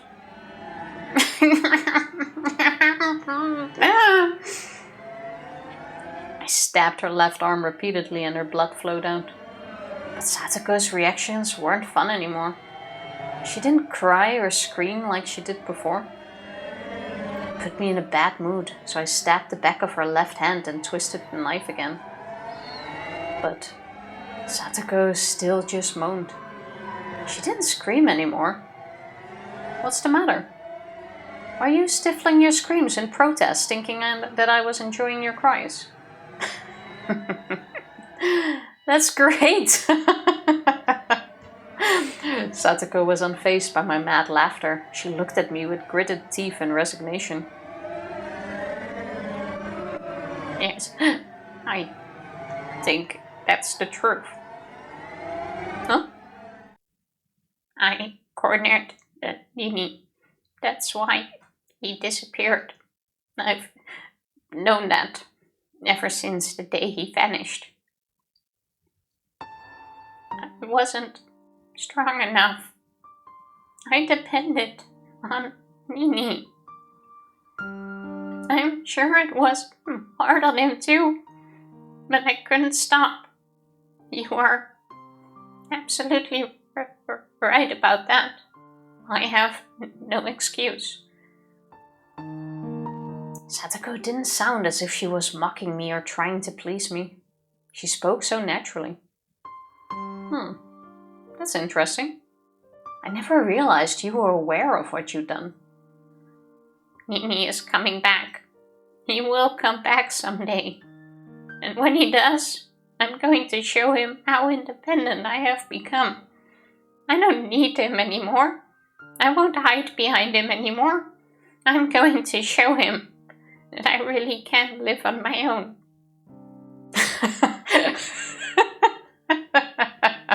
When he comes back, huh? I stabbed Satoko's arm in a mad frenzy. But she still didn't even scream. She bit down tightly and swallowed her pain instead. Nini is coming back. I know he is. I'm waiting for him. And when he comes back, I will apologize for depending on him so much. I won't give up until that day comes. I'll never depend on him again, ever. No matter what kind of hardships I have to endure. I won't ask him to help me. I won't call for help. I won't cry. I won't scream. If I cry, Nini will come for me. So I'm going to endure this by myself. Damn you. What do you think you're saying? If it is fun for you, go ahead. Stab me as much as you please. But if you think I'm going to cry for Nini, well, too bad. I will not cry, ever. If you refuse to believe me, then try it. Nini is watching me. He is watching me endure this. He will see that I'm not like I was before. And when he sees that, he is going to come back. Come on, try it. I will not cry. Try to see how strong Satoko Hojo is. Are you okay? No! What the fuck kind of question is that? I'm watching a psychotic murderer monster torture an 8-year-old broken abused girl. And you go, is something bothering you, Jack? Yes, everything. Okay, fair. Literally everything about this has me on edge. Fair. Shit. I'll show her. Take that and that and that. Nini, you're watching me, right? I've become so strong. This won't bring me down. This is nothing. This won't make me cry. I won't cry for your help. I can endure this. I am going to endure this. This is nothing compared to what you had to go through for me. Shit. Why doesn't she feel the pain? Doesn't it hurt? There's no way it doesn't. I've been stabbing her so much and the knife went in so deep. Her blood has poured to the ground and I've been turning her flesh inside out. How can she still talk that way? Why doesn't she cry and scream? After Satoko said what she wanted to say, she shut her mouth.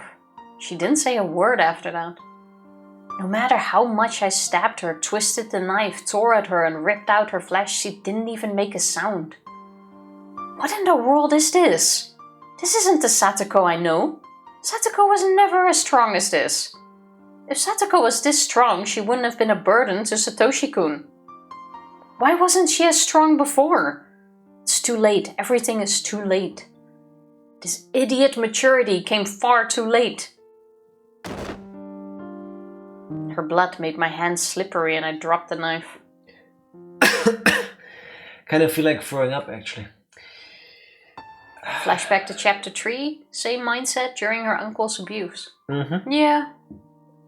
Yeah. Now that you mention it a bit.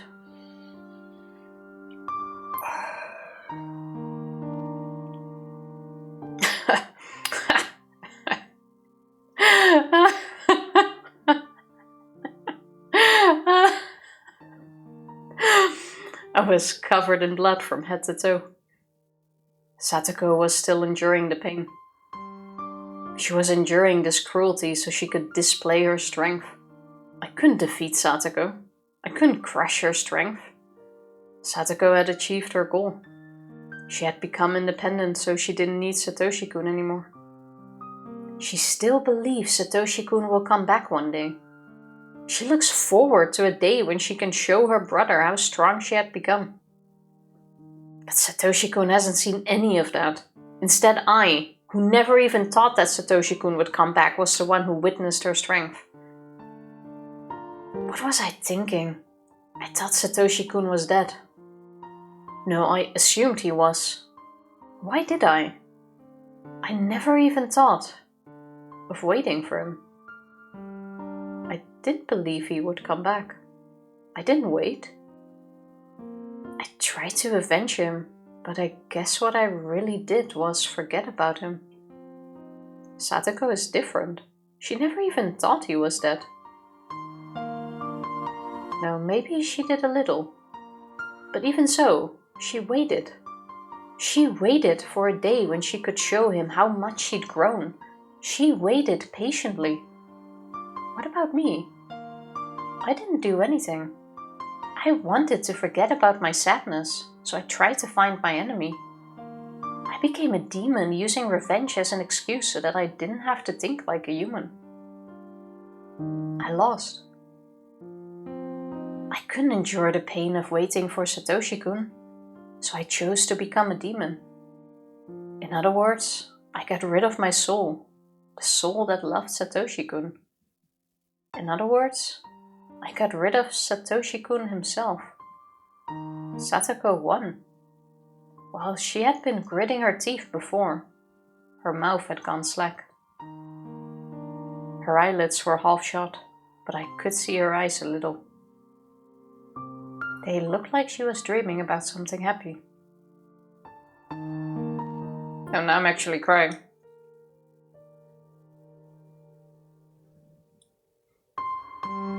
I think Satoko's death is the only one I cried at so far. I think now I understand why this is one of your favorite scenes, Yugi. Because it isn't about... I mean, at face value, it's Shion going full murder rampage, right? But isn't it even more so about Satoko's... Is resilience the right word? I think so, yeah, even though it felt a bit over the top together with everything that was done to her. As in, I don't think Satoko would have been able to keep up what she said and how compared to everything that was done to her. Yes. No, I fully believe that you can work yourself up into like a trance-like kind of state where... Yeah, but as an 8-year-old? Yes. Well. At any point in your life. It's not easy, but people can do that. I want to say, especially with the adrenaline kicking in, and the shock of the pain. Maybe even... I've never been in a situation like this. I hope none of you ever will. I hope we will never get to experience anything close to that. But I do believe that the human body is a crazy machine. And we do know for a fact that people are capable of insane feats of strength. That yes, but I think she would have already bled out before. No, it depends on how the cuts are. Her cut was from her wrist all the way up to her elbow. Shion is completely unreliable. just because she cut all the way from the palm to the shoulder doesn't mean she actually hit one of the arteries. You just assume that because it's likely. For all we know, she cut like over it. And then, yes, she is bleeding out, but that's still gonna take a few minutes, and this was a relatively fast scene, I wanna say. Yeah, it's still... We also don't know how deep she cut. Exactly. Yeah, fair enough. But especially considering she hit bone several times. When she with stabbed. Almost all of her When cuts. she stabbed. Stabbing deep down in anger is different than pulling the blade all the way through. That takes dramatically more strength. Fair enough. Tragic thing is, I can 100% understand Shion's actions and mindset despite her cruelty. Yeah, Same. because they give you that view into her life. And that's always where you can start to understand why someone became something like that. I don't even think it's a tragic thing. I think it's... sometimes I pull a Tifa moment out of my ass, and then people are like, Jack, that's so weird of you. No, my mind is just as capable of imagining horrible things as anybody else's. I have this thing where sometimes my mind wanders, and then I get myself panic attacks because my mind wandered too far. And every horrible scenario that can possibly happen, I've imagined at least once in my life. I try not to because nothing good comes out of it. But for all of my life, for all of my childhood, I remember spending a tremendous amount of time in the back seat of a car. Because my family is the cliché German, we would drive everywhere for our vacations. To the point where when I was a baby and I was making a fuss, my parents would grab me, put me in a little booster seat, put me in the car, drive around the block, and the vibrations of a car would calm me down. It would make me sleepy. So they would drive a lot with me. Not as much as some people, but still enough. So I've gone on vacations by car all of my life. Eventually I met Tifa, and when she would go with us, she would usually sit in the back and me in the front with my dad. And my father has, he knows how to drive. He's had several, I think, yearly driving safety instructions because of his job. But every now and then he is, I want to say, an emotional driver, which is not good. If he is mad about something, if he's frustrated about something, he drives like an asshole. Aggressively. Not so that anybody is in danger, but he accelerates more than he should, he brakes harder than he should, that kind of stuff. And accidents on the highway happen all the time for all the stupidest reasons. So the amount of times he was pulling stupid maneuvers and I could see the car crashing in my mind. But that's normal. Uncounted. But the thing is, with me, the thought doesn't end there. The thought keeps going. The thought keeps going to me waking up in the wreck and then something horrible having happened to Tifa. And then the thought usually concludes with somebody pulling me away from my dad because I beat him to death with my fists in anger. But these sort of daydreams are pretty common. There's even a name for it. Which is?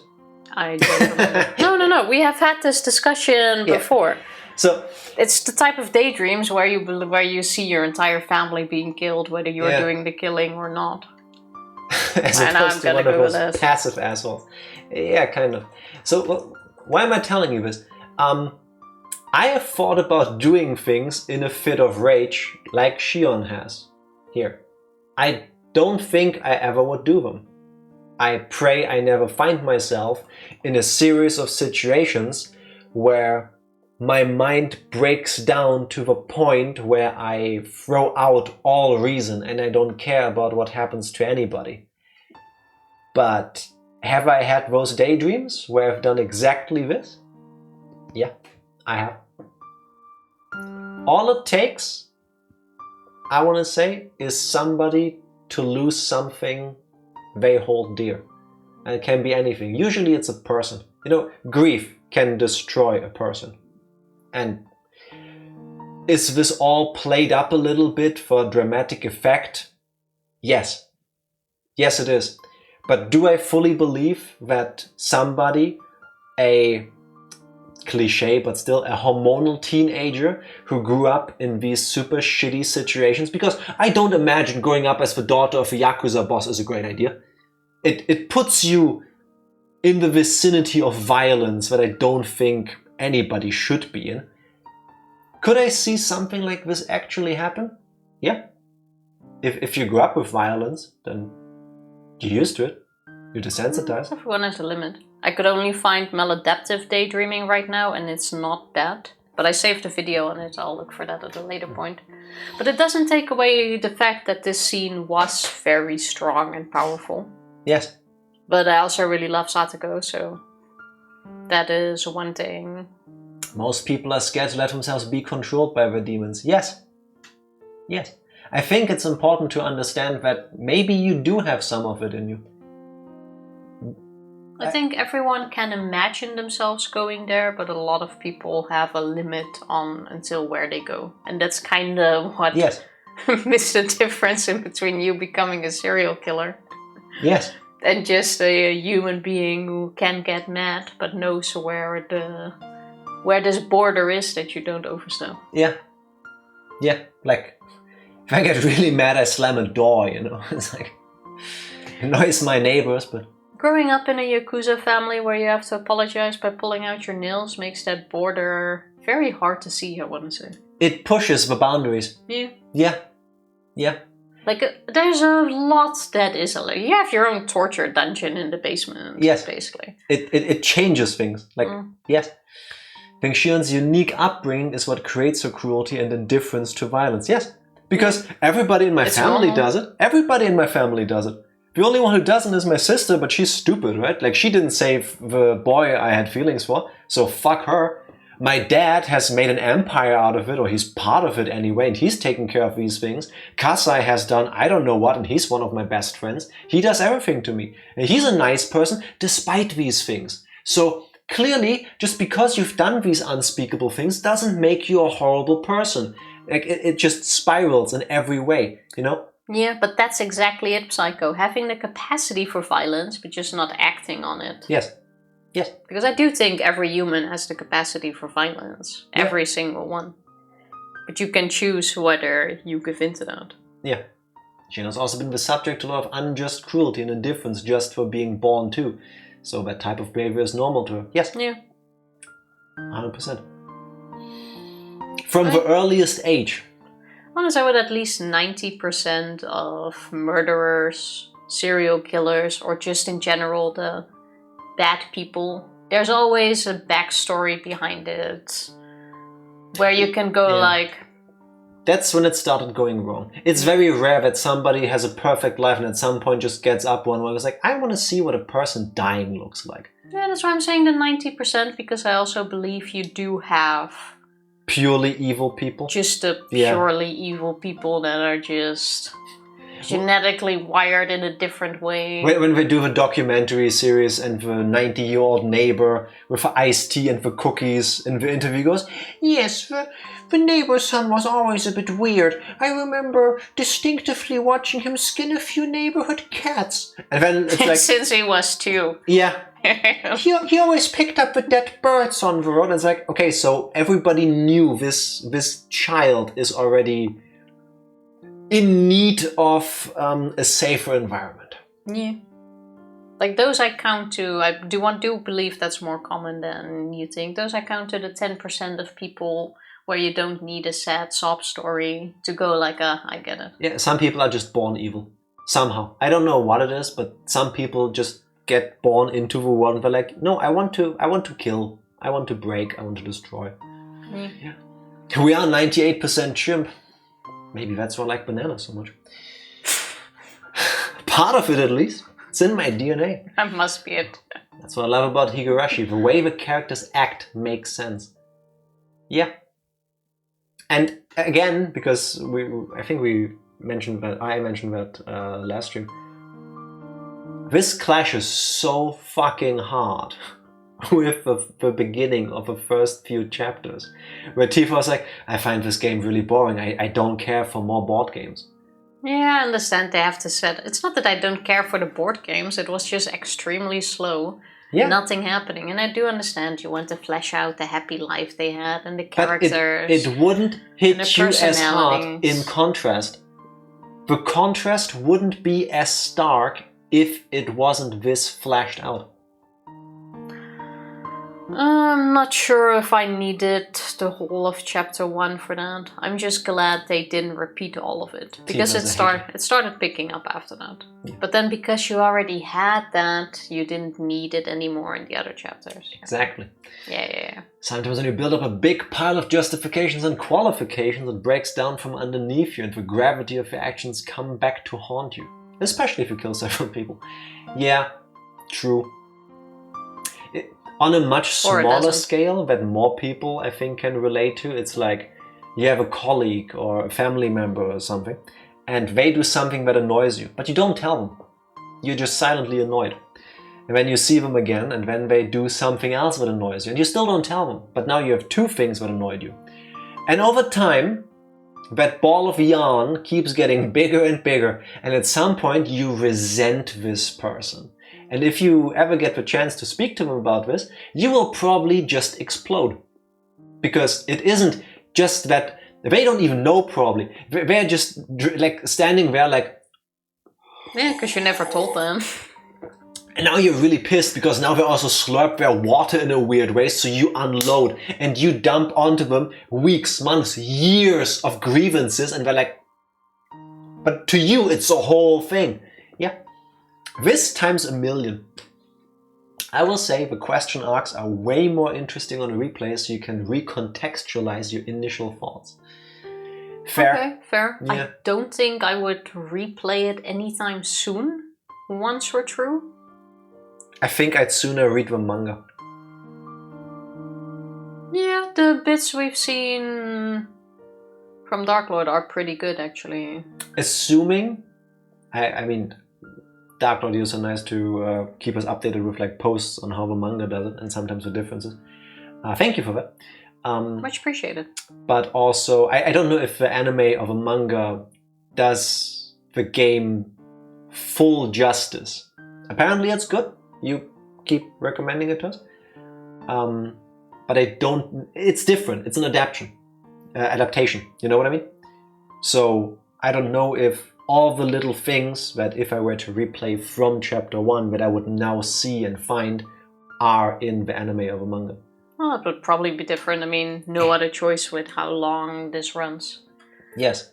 But I have seen the anime like at least 15 years ago, but apparently everything I remembered in it... Still a believer. Don't even fully remember what I said last year when we started. Me neither, because you posted it with spoilers and I wasn't allowed to look at it. Oh yeah, true. I gotta recheck once we're done. Recheck what I wrote in Discord. Same. I roughly remember. I have like, by the time we're done with this, I have like a year of a Discord thread to go through with all the things that were spoiled out so that I don't get spoiled. Anime had a poor dub, but the manga is perfectly enjoyable. Especially if it's an official translation. Fair enough. Looking forward to it. The anime gets too much hate, does it?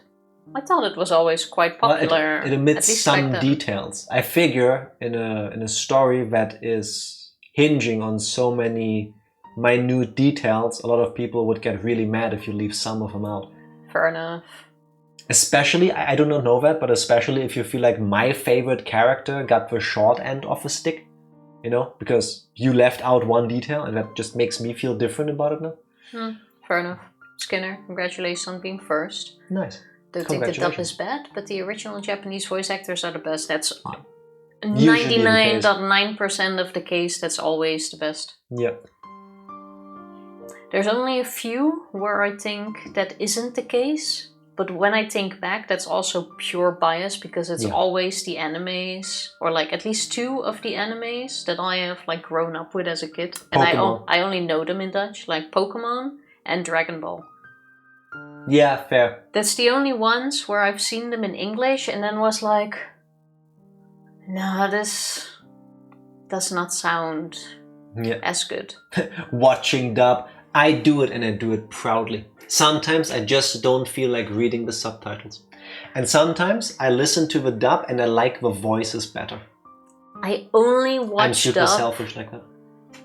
when I watch something with Jack and I'm like, okay, fine. But with some things, no, absolutely not. We are currently watching Fairy Tale in dub and it is amazing. Fairy Tale The is show actually is well done in so English. good. The show is so good. So far, 10 out of 10. We're like 90 episodes in? Ish? 80, 90? Yeah, around 90. Not a single bad episode. I've never seen this. Even if it starts like, this is gonna be filler. It isn't. Fairy Tale blows is my really mind. good. I think we've had like 2 fillers and they were still really enjoyable. We also haven't had the time for me to say, hello Skinner, happy Sunday, and thank you for the resub. Love. 51 months. I could go on, but I won't. And Digimon, and Cowboy Bebop, yes. And Yu-Gi-Oh! And FMO. No, Fairy Tale is so good. I regret not watching it sooner. Like, I never wanted to touch it because the amount of episodes is like a lot. It's kind of like with One Piece, Bleach. It's just like... It only has a few hundred, not 1,000. Yeah, but still, it's like... That's so many, you know? That's an immediate dedication for so long. But it's really good. Also, I'm sorry, but no one goes as hard as Shmion's voice actress. She's on another level. From the She's 2 really sound good. clips we heard because of how we played, yes. I don't know, we've heard more of Shion and Mio Okay, 3 then. in the previous chapters too. Yes, really good. Yeah. Never checked out. Do it, mommy. When you get the chance, watch Fairy Tale. It is peak, as the young people say. It's really good. I encountered someone mentioning Higurashi in the wild today or yesterday. Okay. Did you bump into us? You should have said hi. I don't think we talked about Higurashi. Tell us about it. What did they say? Have we emotionally detached enough from the moment to get back into the game? We can get back in the game. Let's finish this moment. Satoshi-kun was there in her eyes. Satoko endured. Until Satoshi-kun came for her. Satoko ran up to Satoshi-kun. She jumped into him. Satoshi-kun hugged her. And they spun around. You can cry now. Satoshi-kun told Satoko that and she cried very hard. Great, now I'm gonna cry.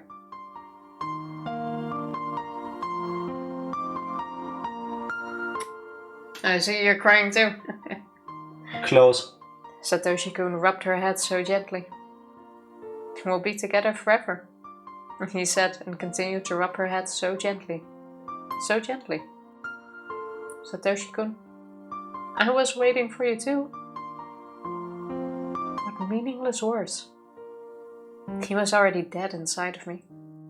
I never believed in our reunion. How pitiful of me to say that. Just because I saw Satoko and Satoshi-kun together again? As Satoshi-kun hugged Satoko, his eyes met mine. Shion. Satoshi-kun said. I asked you a favor. What favor?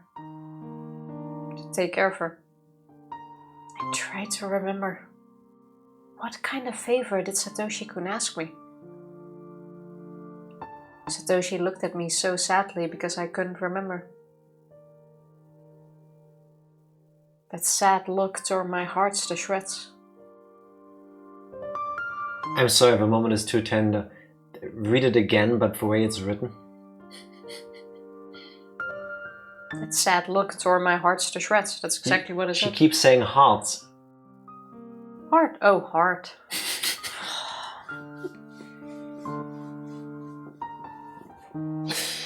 Now you just ruined the moment. Did I? Yes, you did. That sad look tore my heart to shreds. The blood flowing out from me wasn't as pretty as Satoko's blood. My blood was a slimy liquid, like vomit with filthy chunks of food in it. That was what filled my body, Did she cut herself now? Or is she just... Well, from the looks of it, we're no longer in the cave. Jack, please, I know, right? Also, the encounter was on the topic of possible future anime collapse for Dead by Daylight. Oh, okay. Ooh, I feel like, yeah, I mean, Higurashi could be in there, but it would be spoilers. I think the things that they could use for a crossover are too deep, even in chapter 1, for it to not be spoilers. I could totally see Reina with a hatchet, but Well, if you see people would that... know the character. I don't know about that. You can't really spoil that bit at this point. Like, the moment you Google it, you will see that. But why would you Google it? I understand, not everybody has people telling them, don't look this up, it's spoilers. Yeah, I guess the character the person mentioned was probably a spoiler. See? That's what I mean. Whether it's a real curse or somebody's conspiracy, I won't disappear and I won't fall victim to it. You won't disappear? No. Not until I buy that teddy bear. I'll get the money pretty soon. I won't go anywhere until then. Huh? A memory of the past? But when? Ah, of course. This is a memory of the day before last year's Watanagashi. Satoshi-kun called me on the phone then. My aunt is home. I have to go. Okay. Mion? Huh?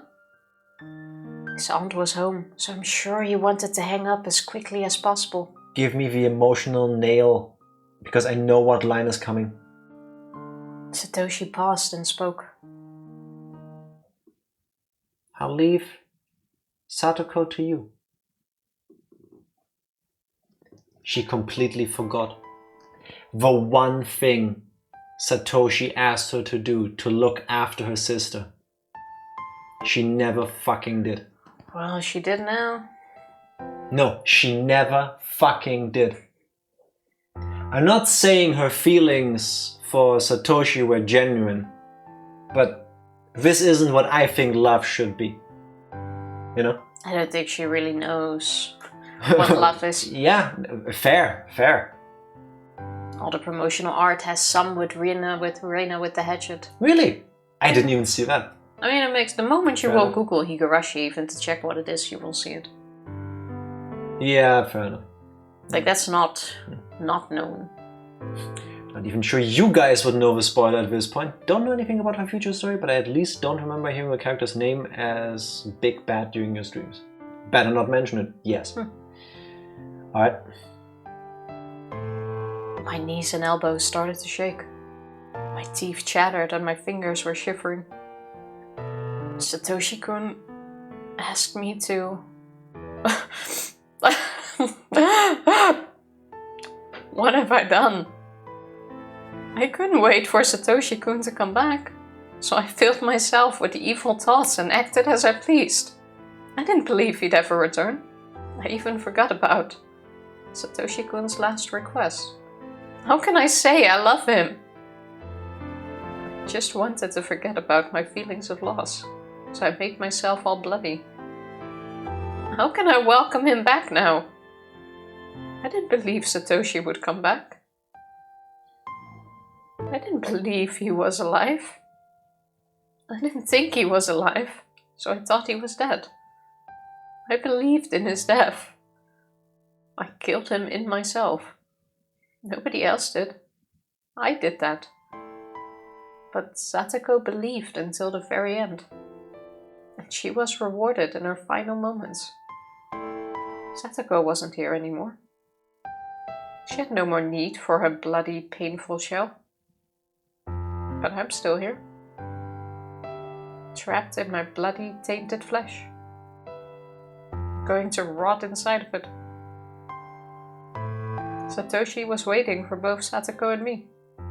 But to be reunited with Satoshi, we had to keep our promises. Satoko's promise was to be strong. Satoko kept that promise until the bitter end. And Satoshi embraced her. My promise was to take care of Satoko for Satoshi. I'd never kept a promise from the beginning. Therefore, Satoshi will never embrace me. Even if I were to rub Satoko's wounds and ask her if they hurt, it wouldn't mean anything. That was when I felt something behind me. It wasn't Satoshi-kun or the thing that scared me before. I didn't know who it was, but it was right there criticizing me for my mistakes. Then I finally realized it. That thing is me. I had always been there, standing behind myself, watching me break that promise. Satoshi asked me to take care of Satoko, yet I didn't keep that promise. I'd been watching that happen. I cried and gave up on myself. Wait, Satoshi gave up on me, and I gave up on myself. What will happen to me now? I don't want to be in this darkness. I don't want to be all bloody. Please, don't leave me. If I give up on myself, what will happen to my body? There will be nothing left. The only thing I'll have left in me is an evil demon. I get it. I've known it for a long time now. I am nothing but a demon.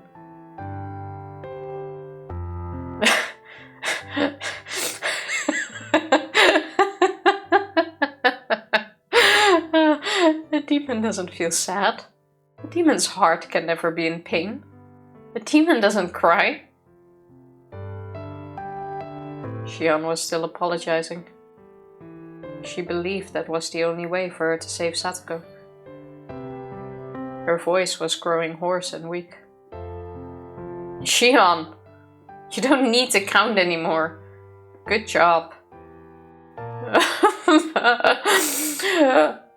I guess she realized what happened to Satoko. Shion cried in herself.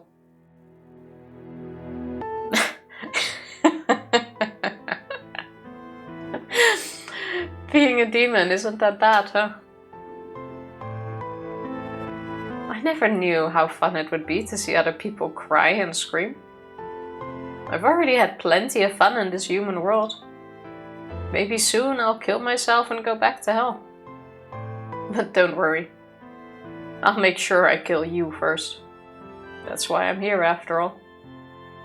Demons are pleased when they see people cry and grieve, you see. Wait, you like Kei-chan, don't you? Okay. I'll rip Kei-chan apart before your eyes. What a great idea! I'll kill you, and then myself after that. Onikafuchi village is a village of demons. Demons came out from the swamp and attacked the village. I'm going to act like those legendary demons and wait for oyashiro-sama to judge me. That will be a suitable disaster for Hinamizawa, don't you think?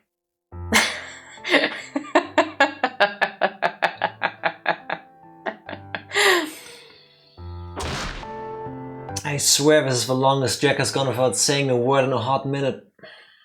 It's because you never pay attention during our visual novel streams, Skinner. Probably. I would give you a tissue, but I actually don't have it here. I don't need a tissue. But thank you. The one promise, the one single thing he asked her to do. And she was like, nope, not doing that. Fuck it. Oh, that was immediately forgotten. Yeah. Don't worry, I already forgot the name, so I wouldn't be able to spoil it even if I wanted to.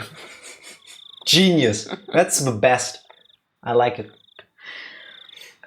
It was easier to give up and everyone else got dragged down by her. Yeah. But it's also understandable. Yeah. Especially with all of the things she learned. Why would you believe he even comes back? Yes.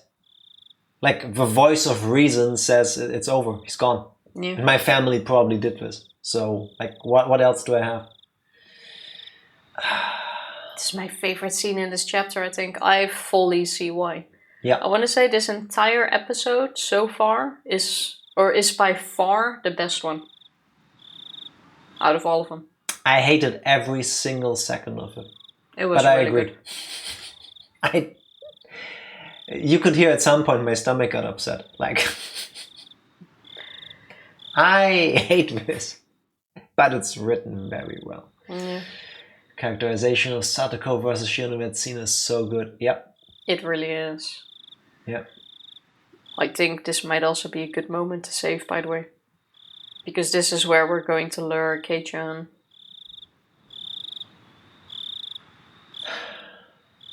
Let's still get this out of the way. I'm not gonna do the entire cave scene, still. If that's This what you mean. part, Oh. not the whole thing. Just a call. Ah, Keiichi?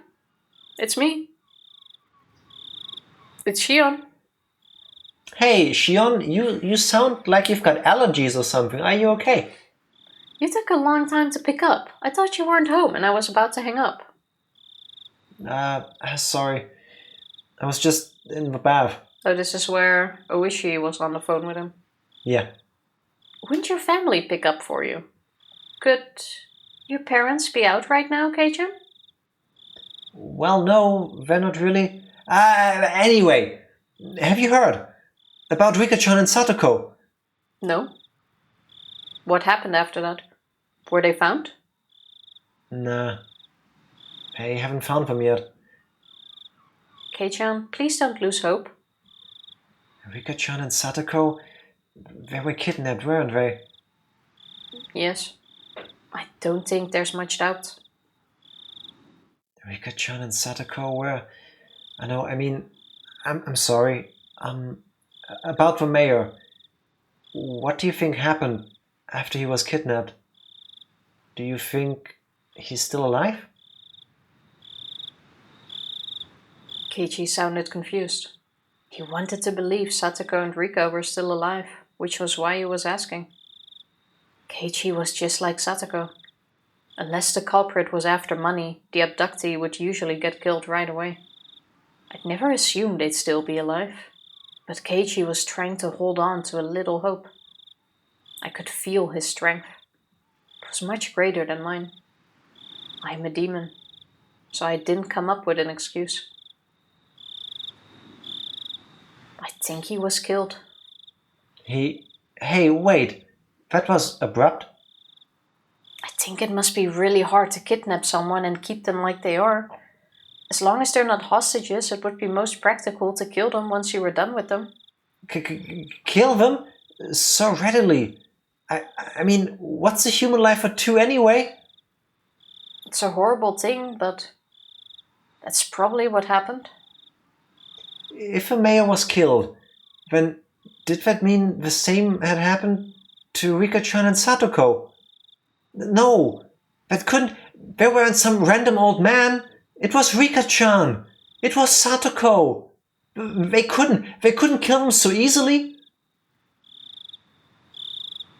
Keiichi was still refusing to believe what I said. He fought so hard because he didn't want to kill his friends within him. I wasn't like that. I killed Satoshi-kun within me so easily. I blamed Shion for not protecting Satoshi, but I killed him so easily. It's probably better to think that Rika and Satoko ended up at the same way. Oh, you sounded too happy for that.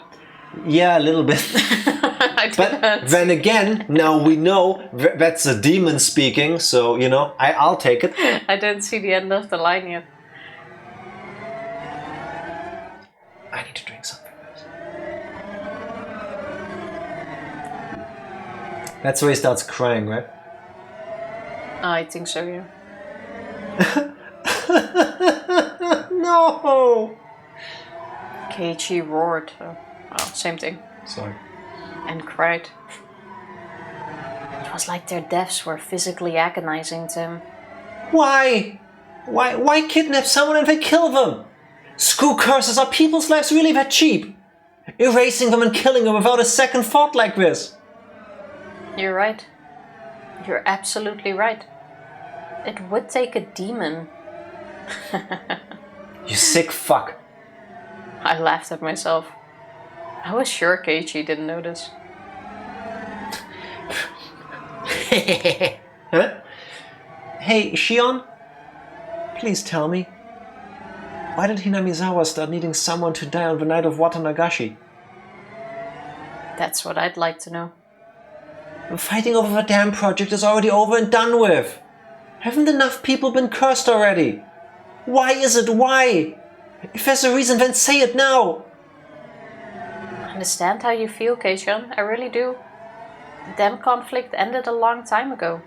Yet murders and disappearances keep happening every year under the guise of Oyashiro-sama's curse. Why? Why is it happening? Some of them had nothing to do with it, and some of them didn't deserve to be cursed, so why? Why?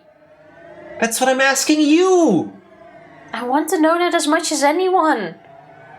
Of course, the curse of Oyashiro-sama never existed. It was just a bizarre environment that allowed people to kill in the name of Oyashiro-sama. The environment and nothing more. Nothing would have happened unless there were demons who danced within it.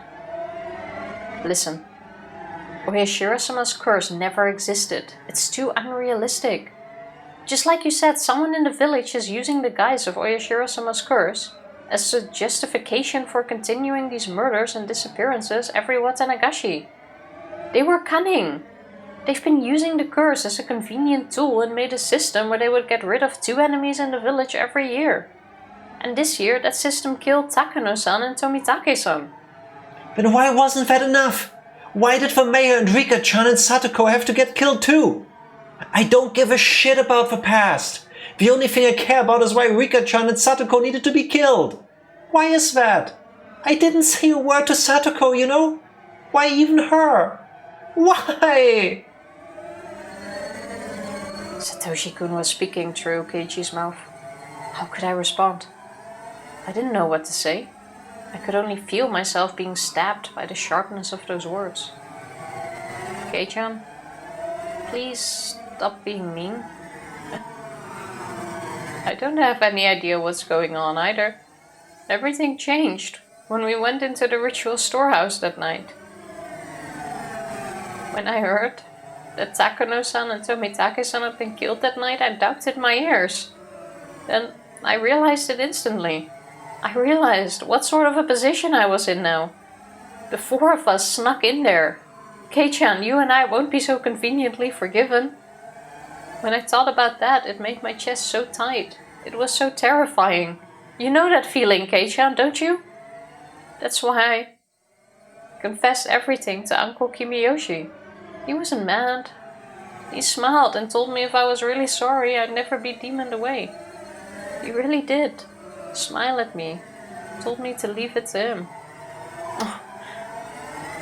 I remembered Uncle Kimiyoshi speaking ill of Satoshi-kun. I killed him, but everyone in Hinamizawa did that. I wasn't the only one at fault. When did you let the mayor know? Huh? I'm sorry, Shion. It must seem like I'm kicking you while you're down, but Shion, you told him, right? You told old man Kimiyoshi, the mayor. Yes. When did you let him know? Keiichi's tone was becoming sharper. Yeah, this is after the conversation you had with Oishi. The edge was cruel, but it was a sharp conviction. It wasn't a dull edge that caused excessive pain. It had a clean, pleasant sharpness to it. I forgot about that part. Did you know that the mayor had a severe case of hemorrhoids and had gone to the hospital for treatment? Kei-chan? What does that have to... Please answer me. If you didn't know, then just say so. I knew that he had hemorrhoids. It looked like sitting down was really hard for him. He was going to the hospital. You know which hospital, right? I'm sorry. I don't know that much, but... Kei-chan? What does that have to do with... I want to ask you straight. Shion, when did you tell the mayor about everything? When and where? You can give me a rough answer, but please give me one. Kei-chan? Why are you asking that? Very good, Keiichi Maebara. You know who I am, don't you? It wasn't possible. The day the mayor disappeared, from dawn until he vanished, there was no opportunity for you to contact him. That's... The mayor left first thing in the morning for his examination at the university hospital all by himself without telling anyone. Shion, you just said you don't know what hospital he went to. So you couldn't have contacted the mayor until he got back. Isn't that right? His train back was delayed by an accident and he didn't return to his house until the meeting was about to start. So there was no time for you to have told him before the meeting started either. Shion, did you go to the meeting too? Did you attend it and tell him there? If you didn't, then there wouldn't have been any time left. After the meeting was over, the mayor disappeared on his way home. Actually, with the meeting, You didn't even go to the part-time job you said you went to that day. I'll cut to the chase. You haven't been seen since we were at the library together. Kei-chan? Well... Shion Sonozaki disappeared the day after Watanagashi. Bingo, Kei-chan. You know what's amazing about this? It's true on two levels. Shion-chan, who's actually Mion, disappeared after this in daily life. But Shion-chan, the person he knew, also became a demon and is gone. Yeah. I'm impressed. Ooishi-san says you've been missing. Despite that, you've been calling me every night like this, haven't you? Please, Shion, if something I said was wrong, please say so. Shion, I'm begging you. Corner me even further. Corner me so the demon inside can't come up with an excuse so that it can't escape. Shion, there's no way you could have seen the mayor, but if you did see him... The only time I could possibly have seen him on that day was...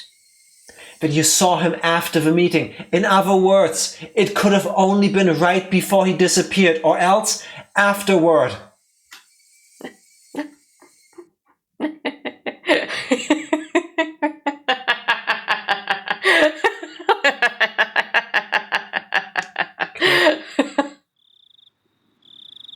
Click. I screeched and screeched with laughter and then slammed down the phone. Very good, Kei-chan. That's right, it's me. I'm the one. Hurry and corner me. Hurry, let me be free. Was he going to tell the police, or was he going to come here by himself? I wondered which it would be. If the police came, I'd struggle as much as I was able. I'd see how good Ooishi would be at catching a demon. If Kei-chan came here alone, that wouldn't be smart of him. He couldn't complain about being eaten by a demon then. I'm going to kill him. I'm going to kill him gruesomely while Shion watches.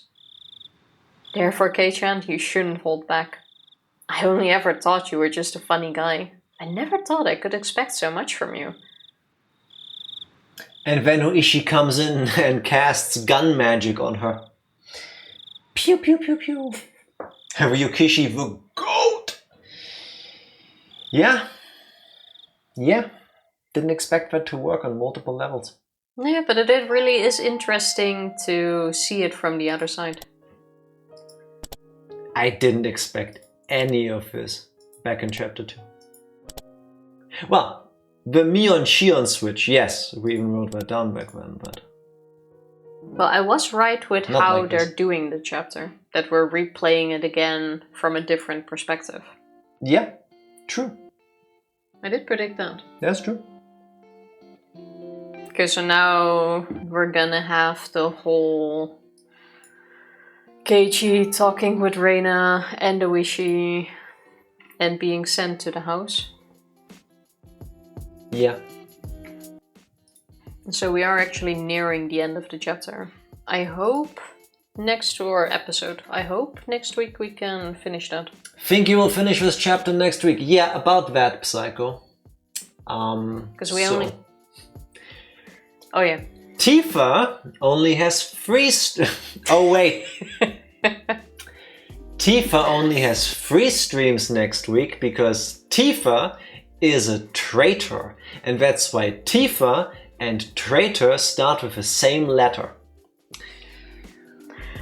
I'll already be traveling to the UK for work next week Sunday, which means we only have the Tuesday, Wednesday and Friday stream. Yes. So here's the thing. I believe if we're lucky, we might finish Shenmue in 1 stream. Yeah. You might have to be awake a little bit longer on Tuesday to make that happen.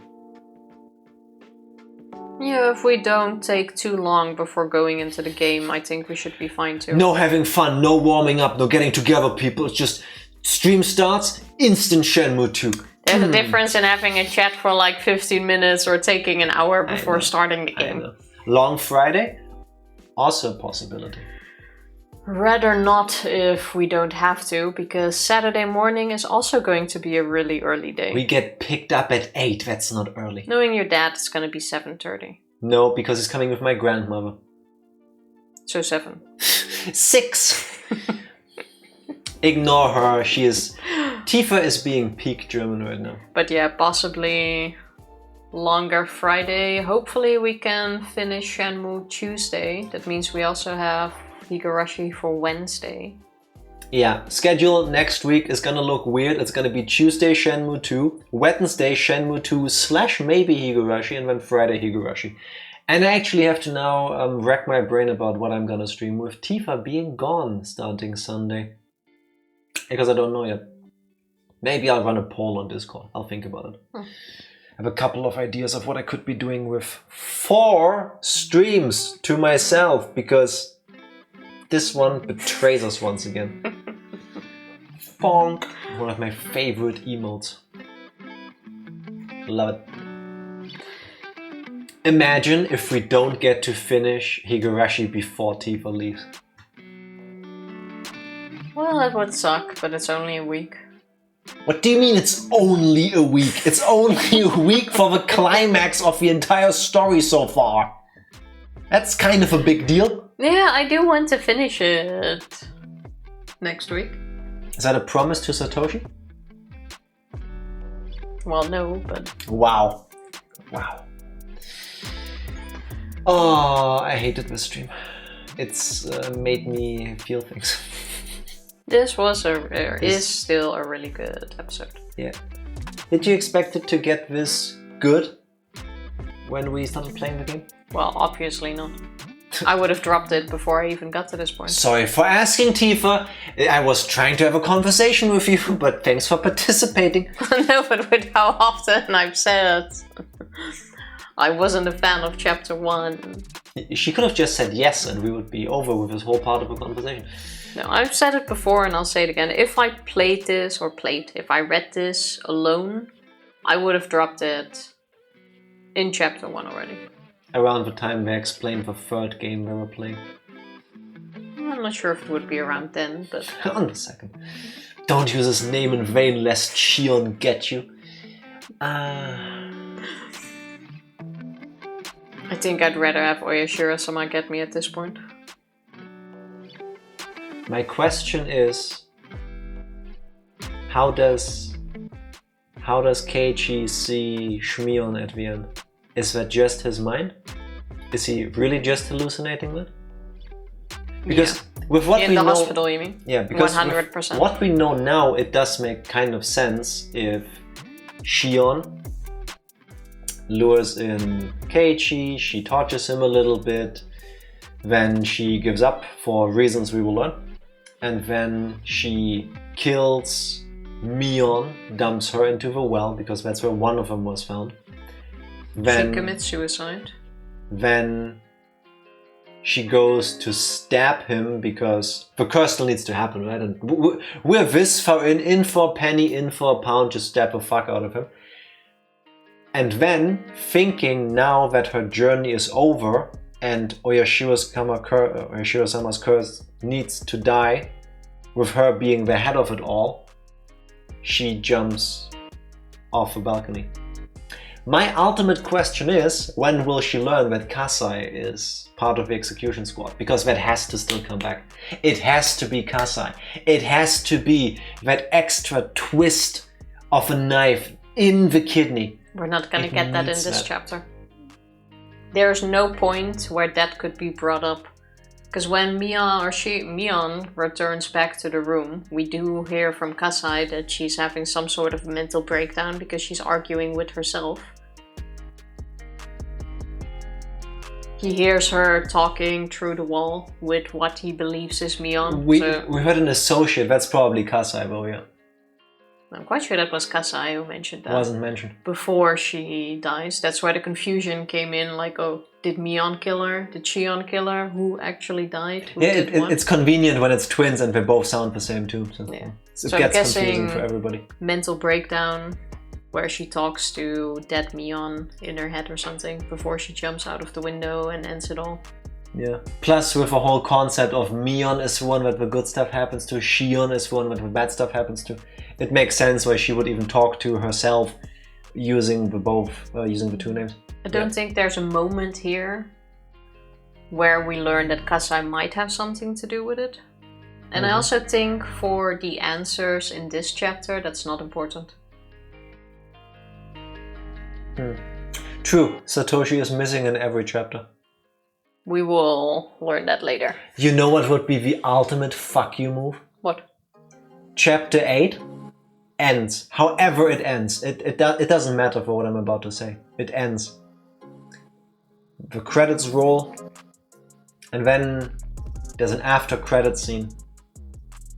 A train arrives in Okinomiya Station.